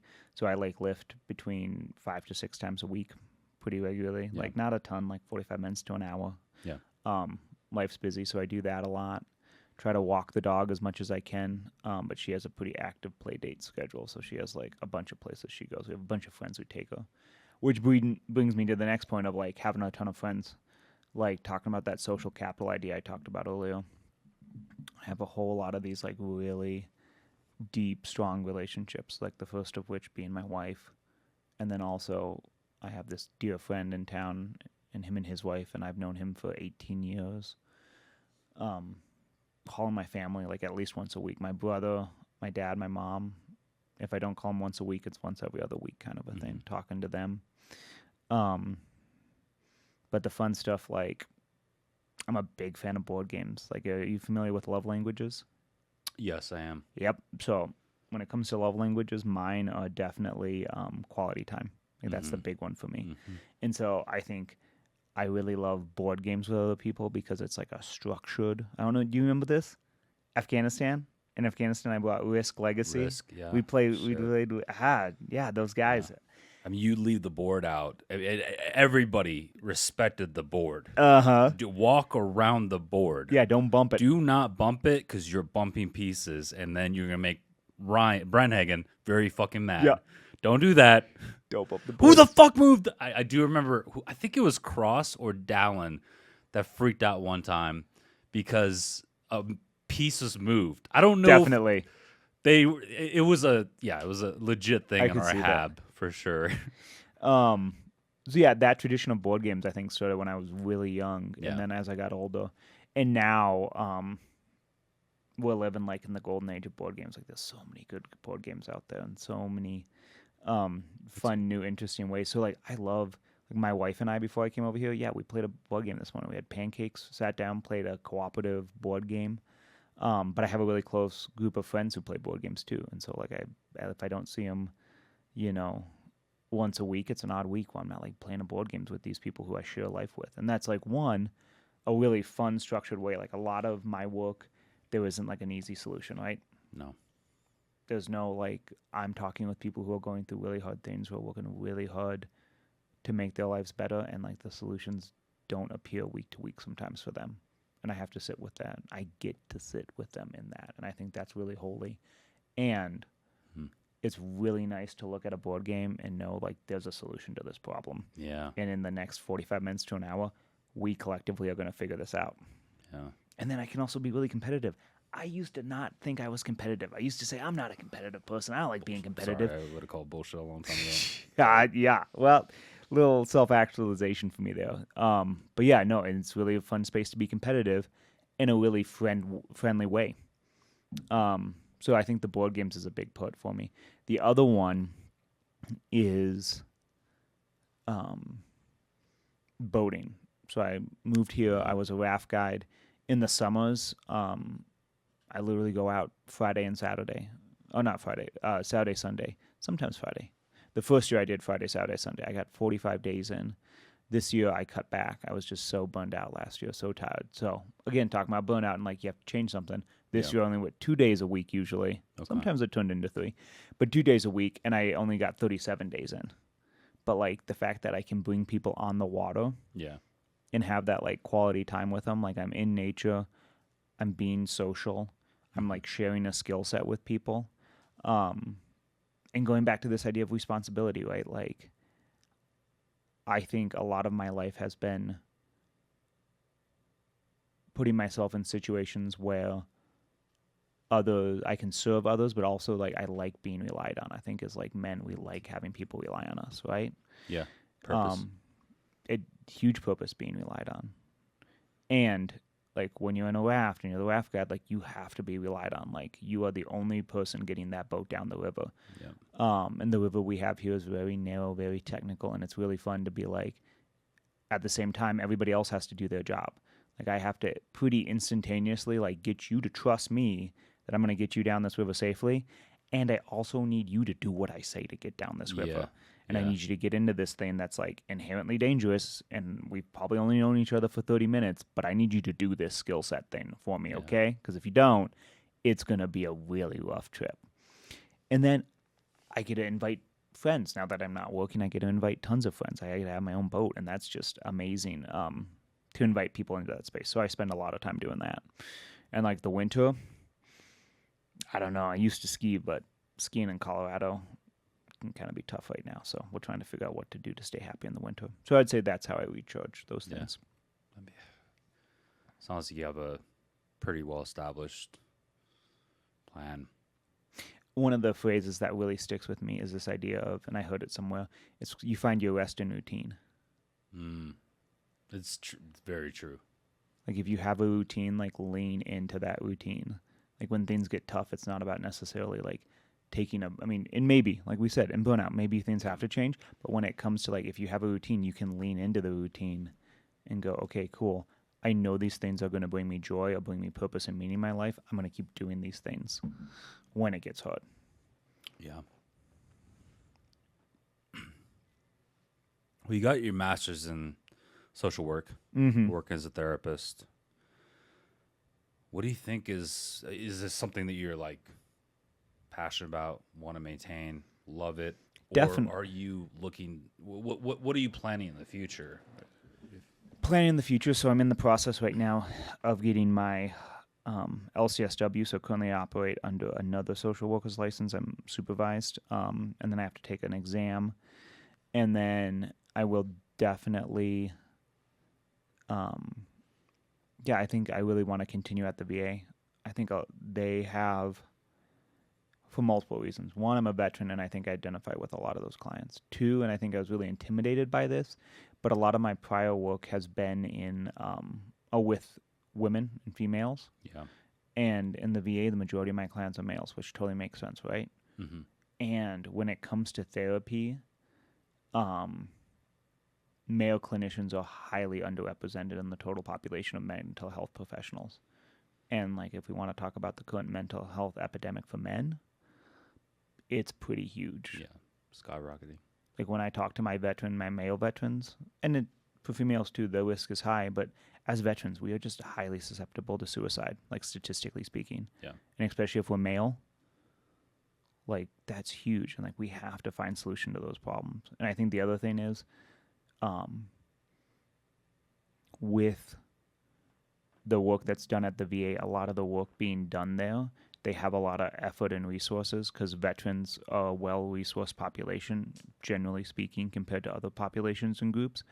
A lot of the research can be done at the VA to then help other folks. And so I think, I definitely want to stay at the VA. And maybe I don't do therapy forever, right? That's like the beautiful part about social work is if I do start feeling like I can't serve my clients as well as they need to be served, or I do feel like I need to take a break or a change, it's totally okay. Like there's tons of different types of social work at the VA to engage with. So I think the future is definitely there, but also there's the possibility of private practice. But no, I think I'm really happy and really set up where I am, and I think I really like being part of like a big institution. Mm-hmm. Like I like that group and that core thing. Like we talk about the military, we talk about this therapy program I was with that had a whole lot of culture and personality with it. And I think there is a culture at the VA. And I do like being part of this bigger institution where there are resources, and I like do have connections with people to be like, hey, like this vet needs this help, or can you help me get this vet this thing? Versus being in private practice where you're kind of, I don't want to say winging it. I think there are really responsible private practice practitioners out there, but at the same time, I don't think they're as well resourced as somebody in the VA. I started to like, excuse me, I started to really enjoy asking the questions, like if you were to give advice, right, along those lines. So Yeah. we'll just spitball this. Go for it. I think at this point it's just spitballing. I used to ask like each individual question. Yeah. If you were to give advice to somebody that's looking to enlist into the military, what would you say? Wow, that's a good question. I think the first thing I would tell them is it can be a really rewarding experience. I think, especially for younger folks, like we're talking about, like high school age folks, yeah, if I think they're searching for some direction in their life and some purpose and meaning, I think the military can be really helpful. I also think that if somebody's older, it can offer the same things. I would say be really cautious with your recruiters, and when you sign on the dotted line, like make sure you get the job you want. Mm-hmm. I would say that's a huge thing, making sure you get the job you want. But I do think like that, you know, service is really special and really good. Yeah, probably work out a bunch, but beyond that, I guess I'm not really sure. I don't know. What would you tell somebody? Because you're a recruiter, you know this stuff. What would you tell somebody looking at going If in? I was a recruiter, or if I was a brand new person. Oh, that's not the same answer. Okay, what's the only reason why is because me as a recruiter is way different than my recruiter. Okay. Or most recruiters. Yeah. Me as a recruiter was like, no, I'm going to get you physically, mentally, and emotionally prepared for what you're about to encounter. Boot camp's going to feel like a breeze. Yes, you're going to have some homesickness. And then from there, depending on where we put you, if it is admin, well, you're going to fucking love admin if you really love that thing. Yeah. Love working with your hands, let's get you the motor T. You know what I'm saying? Like all that stuff. But so that's interesting. So you would even prep them with that idea of getting them really physically fit. So boot camp wasn't that hard for them physically. If somebody want to go to special forces, and by that I mean MARSOC. Yeah. Or I really do call recon should just be called special forces. I'm sorry. I've worked with recon. They are solid professionals. They are holistic Marines. They're fucking amazing people. Definitely. Anyways, so recon or MARSOC, if they have anything in their mind of like, I want to go special forces, I'm gonna put them on a different set training schedule. Mm-hmm. I'm gonna have them give a little bit more commitment than the average Joe. So you would like make workout plans with them and do them with these guys. I would. Okay, my rule was. I like what you're doing, but I'll follow along with it. It's kind of like it's my job. I know it's definitely you're good at your job. I can tell. My entire theory was I need to see you at least 2 times a week. I don't give a fuck whether that's as a recruiter. I'm saying. Yeah. As a recruiter, I don't give a fuck whether that's yes. I need to see you 1 time for a workout. That's just one thing that's gonna happen. The other one, I don't care whether that's us going out enjoying food. Let's meet up with family. Let's hang out with your friend. I don't care. But I need to see you 2 times a week. I don't care if that's FaceTime and you're just telling me about your day, whatever. With some of the more solid individuals that I trained, and they're hard workers. They're doing very well right now. The ones that are still in, and the ones that got out are doing very well. I keep tabs every so often. I would be a little bit more strenuous on them. I'd bring them into a hardship that they need to, they need to keep up with me. Okay. If you want to be SF, MARSOC, recon, you need to beat me. I'm sorry, it's just a fact. You're never going to beat me in every category. Mm-hmm. In running, I'm telling you, I'm sorry. Yeah, nobody's You're going to not get ahead going of to you. fucking beat me. Yeah. I'm sorry. I'm training for a 50-miler right now. You're not going to beat me. But you could beat me in some category, and if they did, I would give them it never happened. Anyway, the point is, I would bring them to a standard, and I would walk them along that standard lines. Yeah. And that's the most beautiful thing you possibly do as a recruiter, especially being. The way I looked at recruiting for me personally was, you're a gatekeeper. You are a gatekeeper. You can keep the ugliness out and the shit out. We want the shiny good stuff here. Yeah. You know what I'm saying? I want the heavy hitters who are going to wash my back. The way I looked at it is, if I had to recruit, what I want to do is recruit for my next deployment. Because at that time, Definitely. You thought you were going. I was going back. Stay. And I was like, yeah. fuck, like, I want to do right by not only myself, but for the other people. Like, one gentleman, if you remember, Staff Sergeant P. No. What was it? Anyways, he came from recruiting. Maybe it was after you. Maybe it was after your time. Yeah. But he was a recruiter. And I just remember the way he talked about recruiting. And I did not like that. I don't know. There was no sense of ownership. You know, right? We're taught in the Marine Corps extreme ownership. Yeah. With yourself, with your unit, with your Marines. I remember talking to my recruiter, Yeah. and I was like, "Why'd you guys choose this?" And they both looked at me like, "We didn't. Yeah, we don't really want to be here." I didn't choose recruiting. Recruiting chose me. Mm-hmm. If you had asked you, I asked you, what would you tell a kid? It's like, what would I tell everybody? Is this: don't ever volunteer, or you know what? Just let the Marine Corps decide.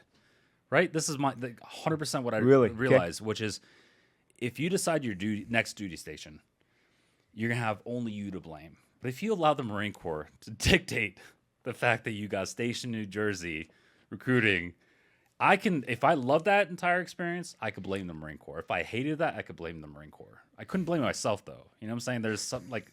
That sounds like the Afghan not wanting to wear body armor. That's what that sounds like. It's true.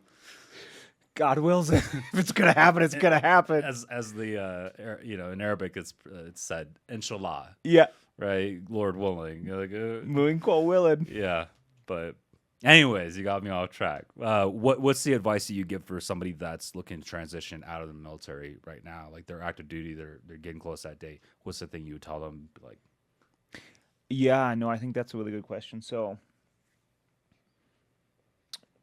first off, I would say, the most important thing is to like really dig into that community you have on the outside. Okay.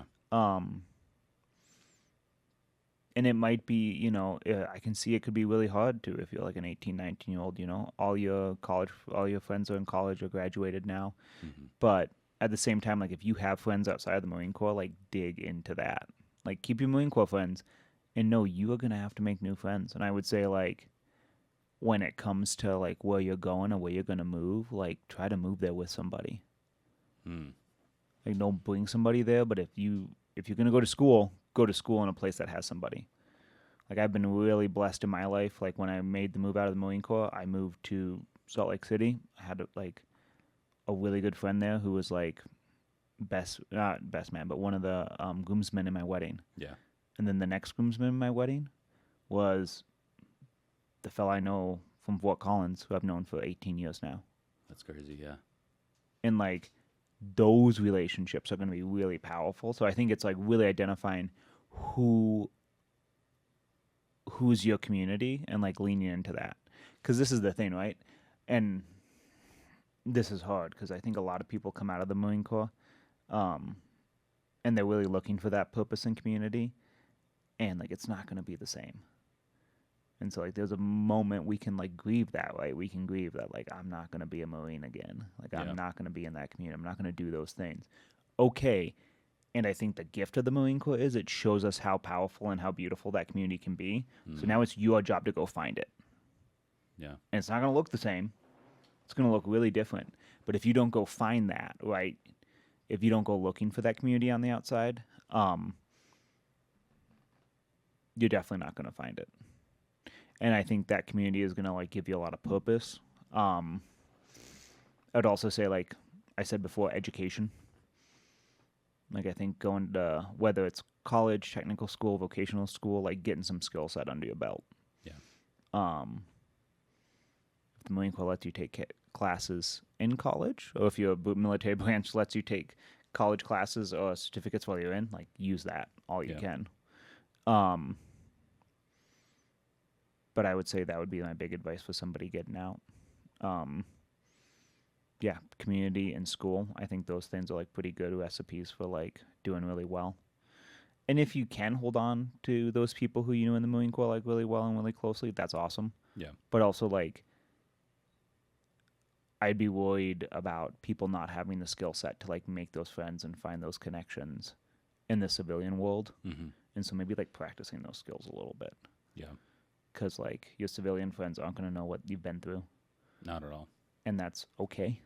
Like you can still be friends with them. You can still enjoy their company. It's just going to be a different type of friendship than you had in the Marine Corps and the military. And there's not that many of us, right? There's not that many veterans in the world. Just simple fact. So if you're going to have like full social circles and like full relationships and connections, if that's really hard for you to connect with people who aren't in the military, that probably means just like if you're really bad at running your 3 mile, you probably need to practice running your 3 mile. Yeah.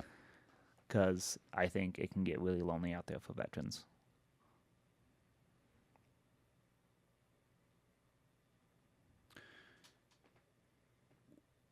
What is the piece of advice? I ask this because I wouldn't normally ask this. I get the Go for it. privilege of asking somebody that works within the VA. And granted, you work out of Fort Collins. It's not like everybody can see you. By no means is that possible. But again, what would you say to the person that's holding back on seeking the treatment? Right? They've been knowing for a hot second they need to see it. Like we're talking about veterans at this point, or maybe individuals that are Well, let's talk about veterans. I think if veterans aren't connected with the VA, and they don't have either healthcare or mental health care. I mean, I specialize in mental health care, right? So I'm going to focus on that, but also just general health care. Yeah. Like I would say get connected. And that took me years. Like when I got out, I was not connected to the VA at all. And it was like a fluke and like oddities of COVID where I was like, oh, I'm going to start going to the VA. And like, oh, I could get my vaccinations from the VA like way quicker than I could in the civilian world. Yeah. So I would say like getting connected, like the discharge, the MEPS class. I think they call them MEPS. Those classes kind of told us a little bit about the VA, but like wherever you go, get connected with your local VA, get enrolled, be like, hey, I want to see a primary care doctor. Yeah. And like, by the way, I have to ask this as a person that is not sponsored, does not work with, and has my own opinions about the VA. I'm just asking for somebody that's maybe like listening to this and being like, fuck, I don't know. You know what I'm saying? It's weird. It's different because... What would that hesitancy be? Well, it's state by state, right? It's a federal institution, but the workers are state by state. Each of you, yeah. What I'm trying to say is you travel across this beautiful country with so many different diverse populations, you're going to get a different type of person that's generally working that job. Totally. Right? And so there's a lot of discouragement. I've talked to buddies that have had so much discouragement. Again, we're not trying to get into like the weeds of the VA. Definitely. But at the same time, it's like I do believe there should be a benefit. People should reach out. And I think so too. And I think when it comes to like starting up those primary care appointments, like meeting with your doctor regularly. And I think some veterans I've heard are really nervous that if they get services through the VA, that means they're taking the place of another veteran. Yeah. That means if I'm getting help, somebody who needs it worse than me isn't getting help. And I like thought that for a long time. I've talked to a lot of guys. That's a very common trend. Totally. Yeah. And what I would say from like it's not a trend. Sorry, it's a thought process. A very common thought process. It It's actually is. not an accurate trend. Let me correct that. And I would say that how I've come to see it working inside the system is the fact that if people aren't coming to get help, Yeah. like that system isn't going to exist eventually, right? Like there's a demand signal. There's, hey, people need help. People need these services. Do we have enough services? And so the more people who seek services, the more those services come, right? And like, I'll be the first to tell you, like wait times. Yeah. Oh God, wait times. It's tough. And it shouldn't be, but like the more people that come to seek help in whatever form, right? That means the VA can like provide that help, and also if they need to get bigger, then they need to get bigger.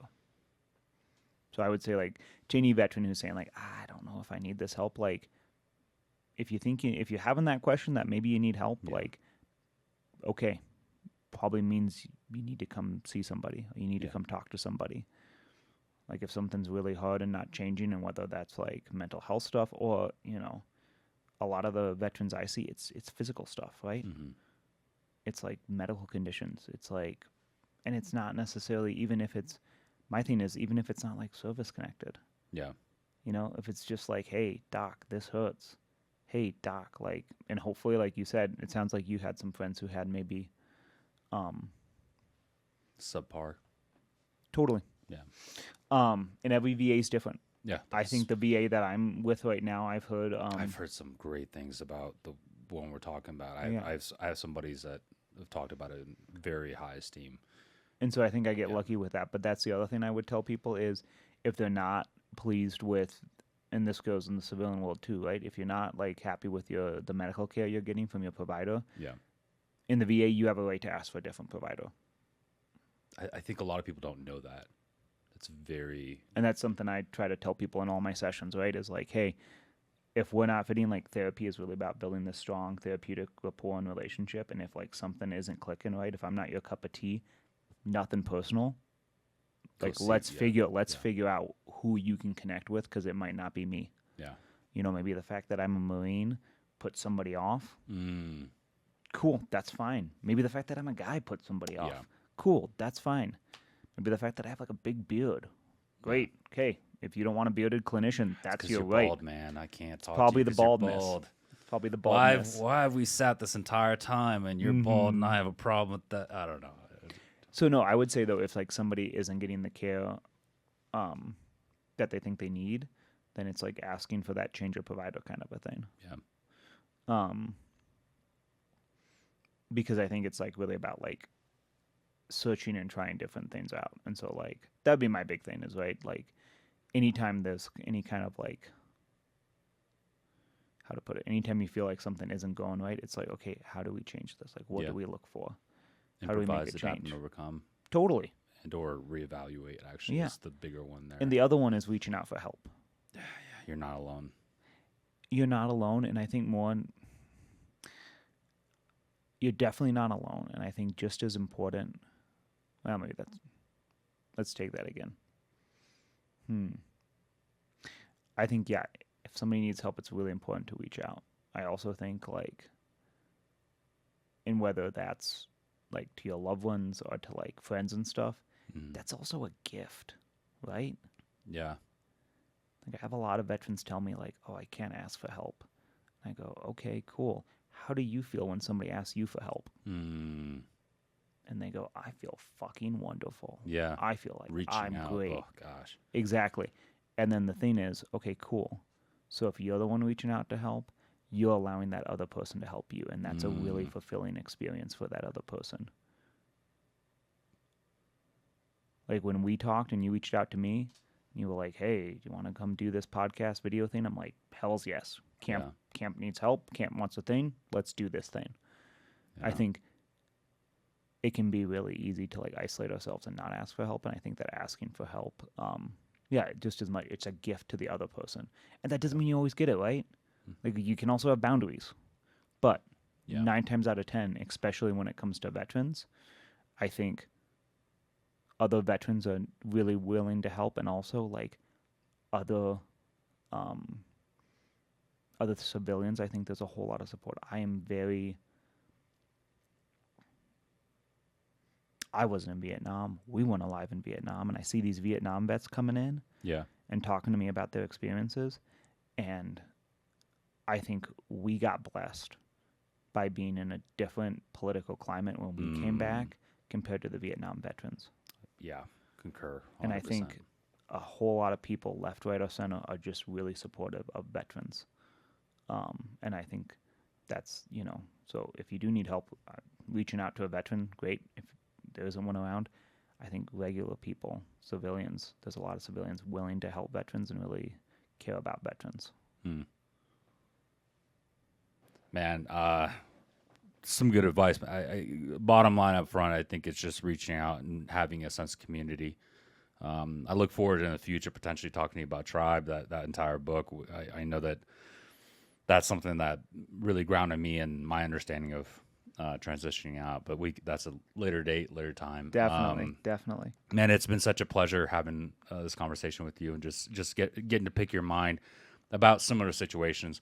Our first deployment together, your entire experience, being a older individual enlisting, and then on top of that, just hearing all the amazing work that you've been doing as far as working with, troubled children to now troubled children as far as veterans. I'm joking. But, dude, pleasure having you on here, man.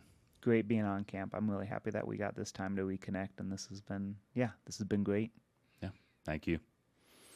Everybody out there, Moto out. One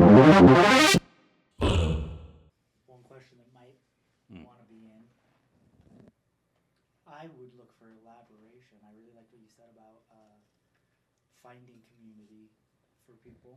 Yeah. Okay. Let me a skill or technique To find community. to actually, Let me lead into that if I can. Let me just note that because we'll keep the outro and then. No, I definitely agree with you on finding community. I think for me personally, it's belonging to a bunch of different clubs, if that makes sense. Like every year, I make. Last 2 years have been a little bit different circumstances. My mom's passing, all this stuff. I just wasn't in the right headspace. But every year, like this year, which this is going to air after 250th anniversary of the Marine Corps birthday, but I go out to Philly, and I meet up with a bunch of guys, and we just get to just feel the Marine Corps camaraderie all over again. I belong to the VA, all these things. What are some things that you think might be a benefit to look at for guys that are thinking thinking or questioning, how do I get that community as far as integration there? I think it's really hard to find community in this day and age. And I think it takes a lot of work. So just like we would view anything else, right? It takes like repetitions. Like if you're trying to get in shape, it takes a lot of time and investment. I think like one of the quick skills I often talk to people about is this idea of third place, right? So you have your work and your home, and if you're really unlucky, you work in your home, and then that's really hard. But there's this concept out there called third place, and whether it's the gym is a great place, but it could also be church.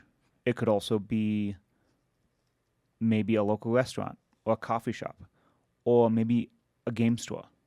Like if you continually go to the same place, you're going to see the same people. You're going to create these connections, and I think that can be a really good thing. And also psychologically too, it's just healthy to be around other humans. Like we were talking about before about we felt really safe. We felt really connected in the military. It can be really nice to go to a place where you feel known. Yeah. And where others know you. And even if you're not even like, I am not the guy to get in long conversations in the gym. I'm in the gym. I'm there to pump my iron, to make the world make sense, and then I go home, right? But I know the person behind the front desk. I know 3 or 4 other people around there.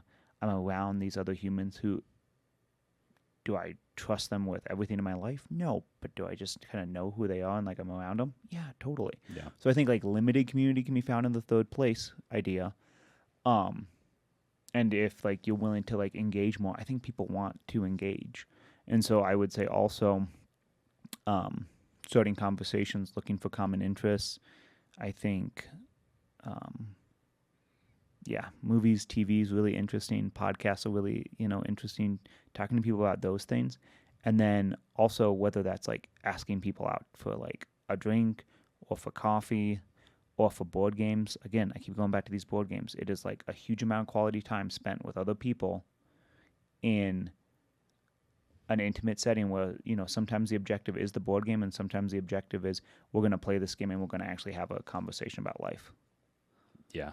I want to touch on the gym and your lack thereof, expressing and communicating. Yeah, I know the guy who owns it and all this stuff. I am the type of person that if I'm in the gym, I'm there 100% to work, and I'm more often not. I unmeaningly death stare everybody that I come across. It's because I'm so into it. Yeah. So just like there's this. I'm not even looking at anybody else. It's like you're looking through somebody because you're so into what you're doing. That's one. Definitely. The other thing is I love one of my favorite things is when we go out for Thanksgiving or Christmas. My sister loves to bring board games. Mm-hmm. And it's like you don't even need to communicate. It's more actually it's puzzles. We love puzzles. Puzzles are great. Puzzles are great. We do board games as well, but and card games. But I love the idea. So one time last Thanksgiving, it was two of my sisters together, and we don't. When we're in puzzle mode, we're in like a zone. Like we're just. But it's so cool to see somebody can add something. And then I come in there, add my piece, and somebody. It's just like a community effort to get that done. So when it comes to board games, there are two types of board gamers in the world, or maybe not two opinions on board games when it comes to.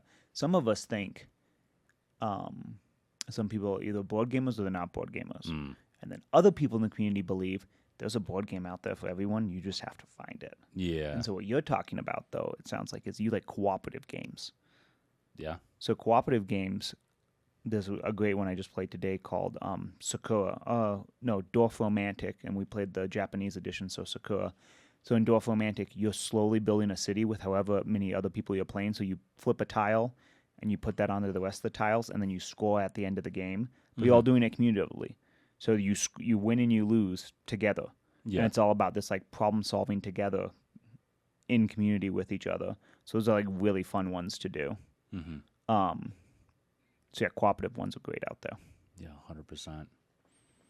And then you're like me, who's mooing as shit, who just wants like the dudes on the board and destroy people, which usually I lose those games, but I want to try. I'm the opposite. My sisters hate playing board games with me or card games because they think I'm cheating. And more often than not, I mean, if you call card counting cheating, then yes, I am cheating. But I'm that competitive where I keep like enough space in my brain to like count every card, count what does this person have, what is that? That's like, wild. It's fun. It's fun for me. It's not fun for a lot of other people playing that game, but I quite enjoy myself. They hate it. They always say they always claim I'm cheating. Again, in casino I'd be cheating. It seems like you might need to find other people to play card games so you can both be counting cards. That's a good idea. No, I'll go back to just that's super competitive. It's a good nature, I think. I mean, you got to be competitive in business. You got to be competitive in life, I think, to some degree to be successful. Definitely, but it's about like ratcheting community. Yeah, we're going back to community. Well, no. But I think this is the same thing, right?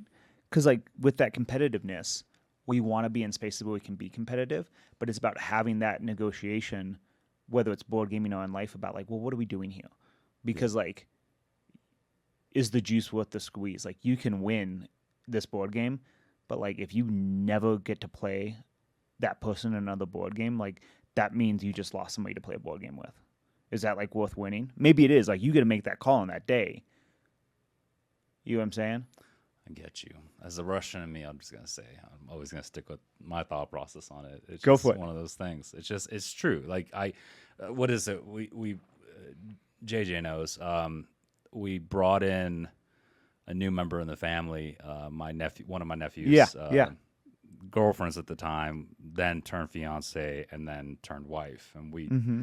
sometimes you just gotta let the family know who's boss. You know, like you gotta let them know. And she's very competitive too, so it's just very fun to have that going back and forth. And it's that whenever we get together, it's kind of like the competitive nature sprung. And you can feed off each other. 100%. It's fun, but that grows community by itself, I think. But it's also fun to just have that and let it be. But it's about having that discussion, right? About like, why are you doing, whether it's a board game or whether life, it's like, what are we doing about this? Like, because some people like really want that competitiveness, and like, okay, there's games you can play that are super competitive, or you can play a game super competitively.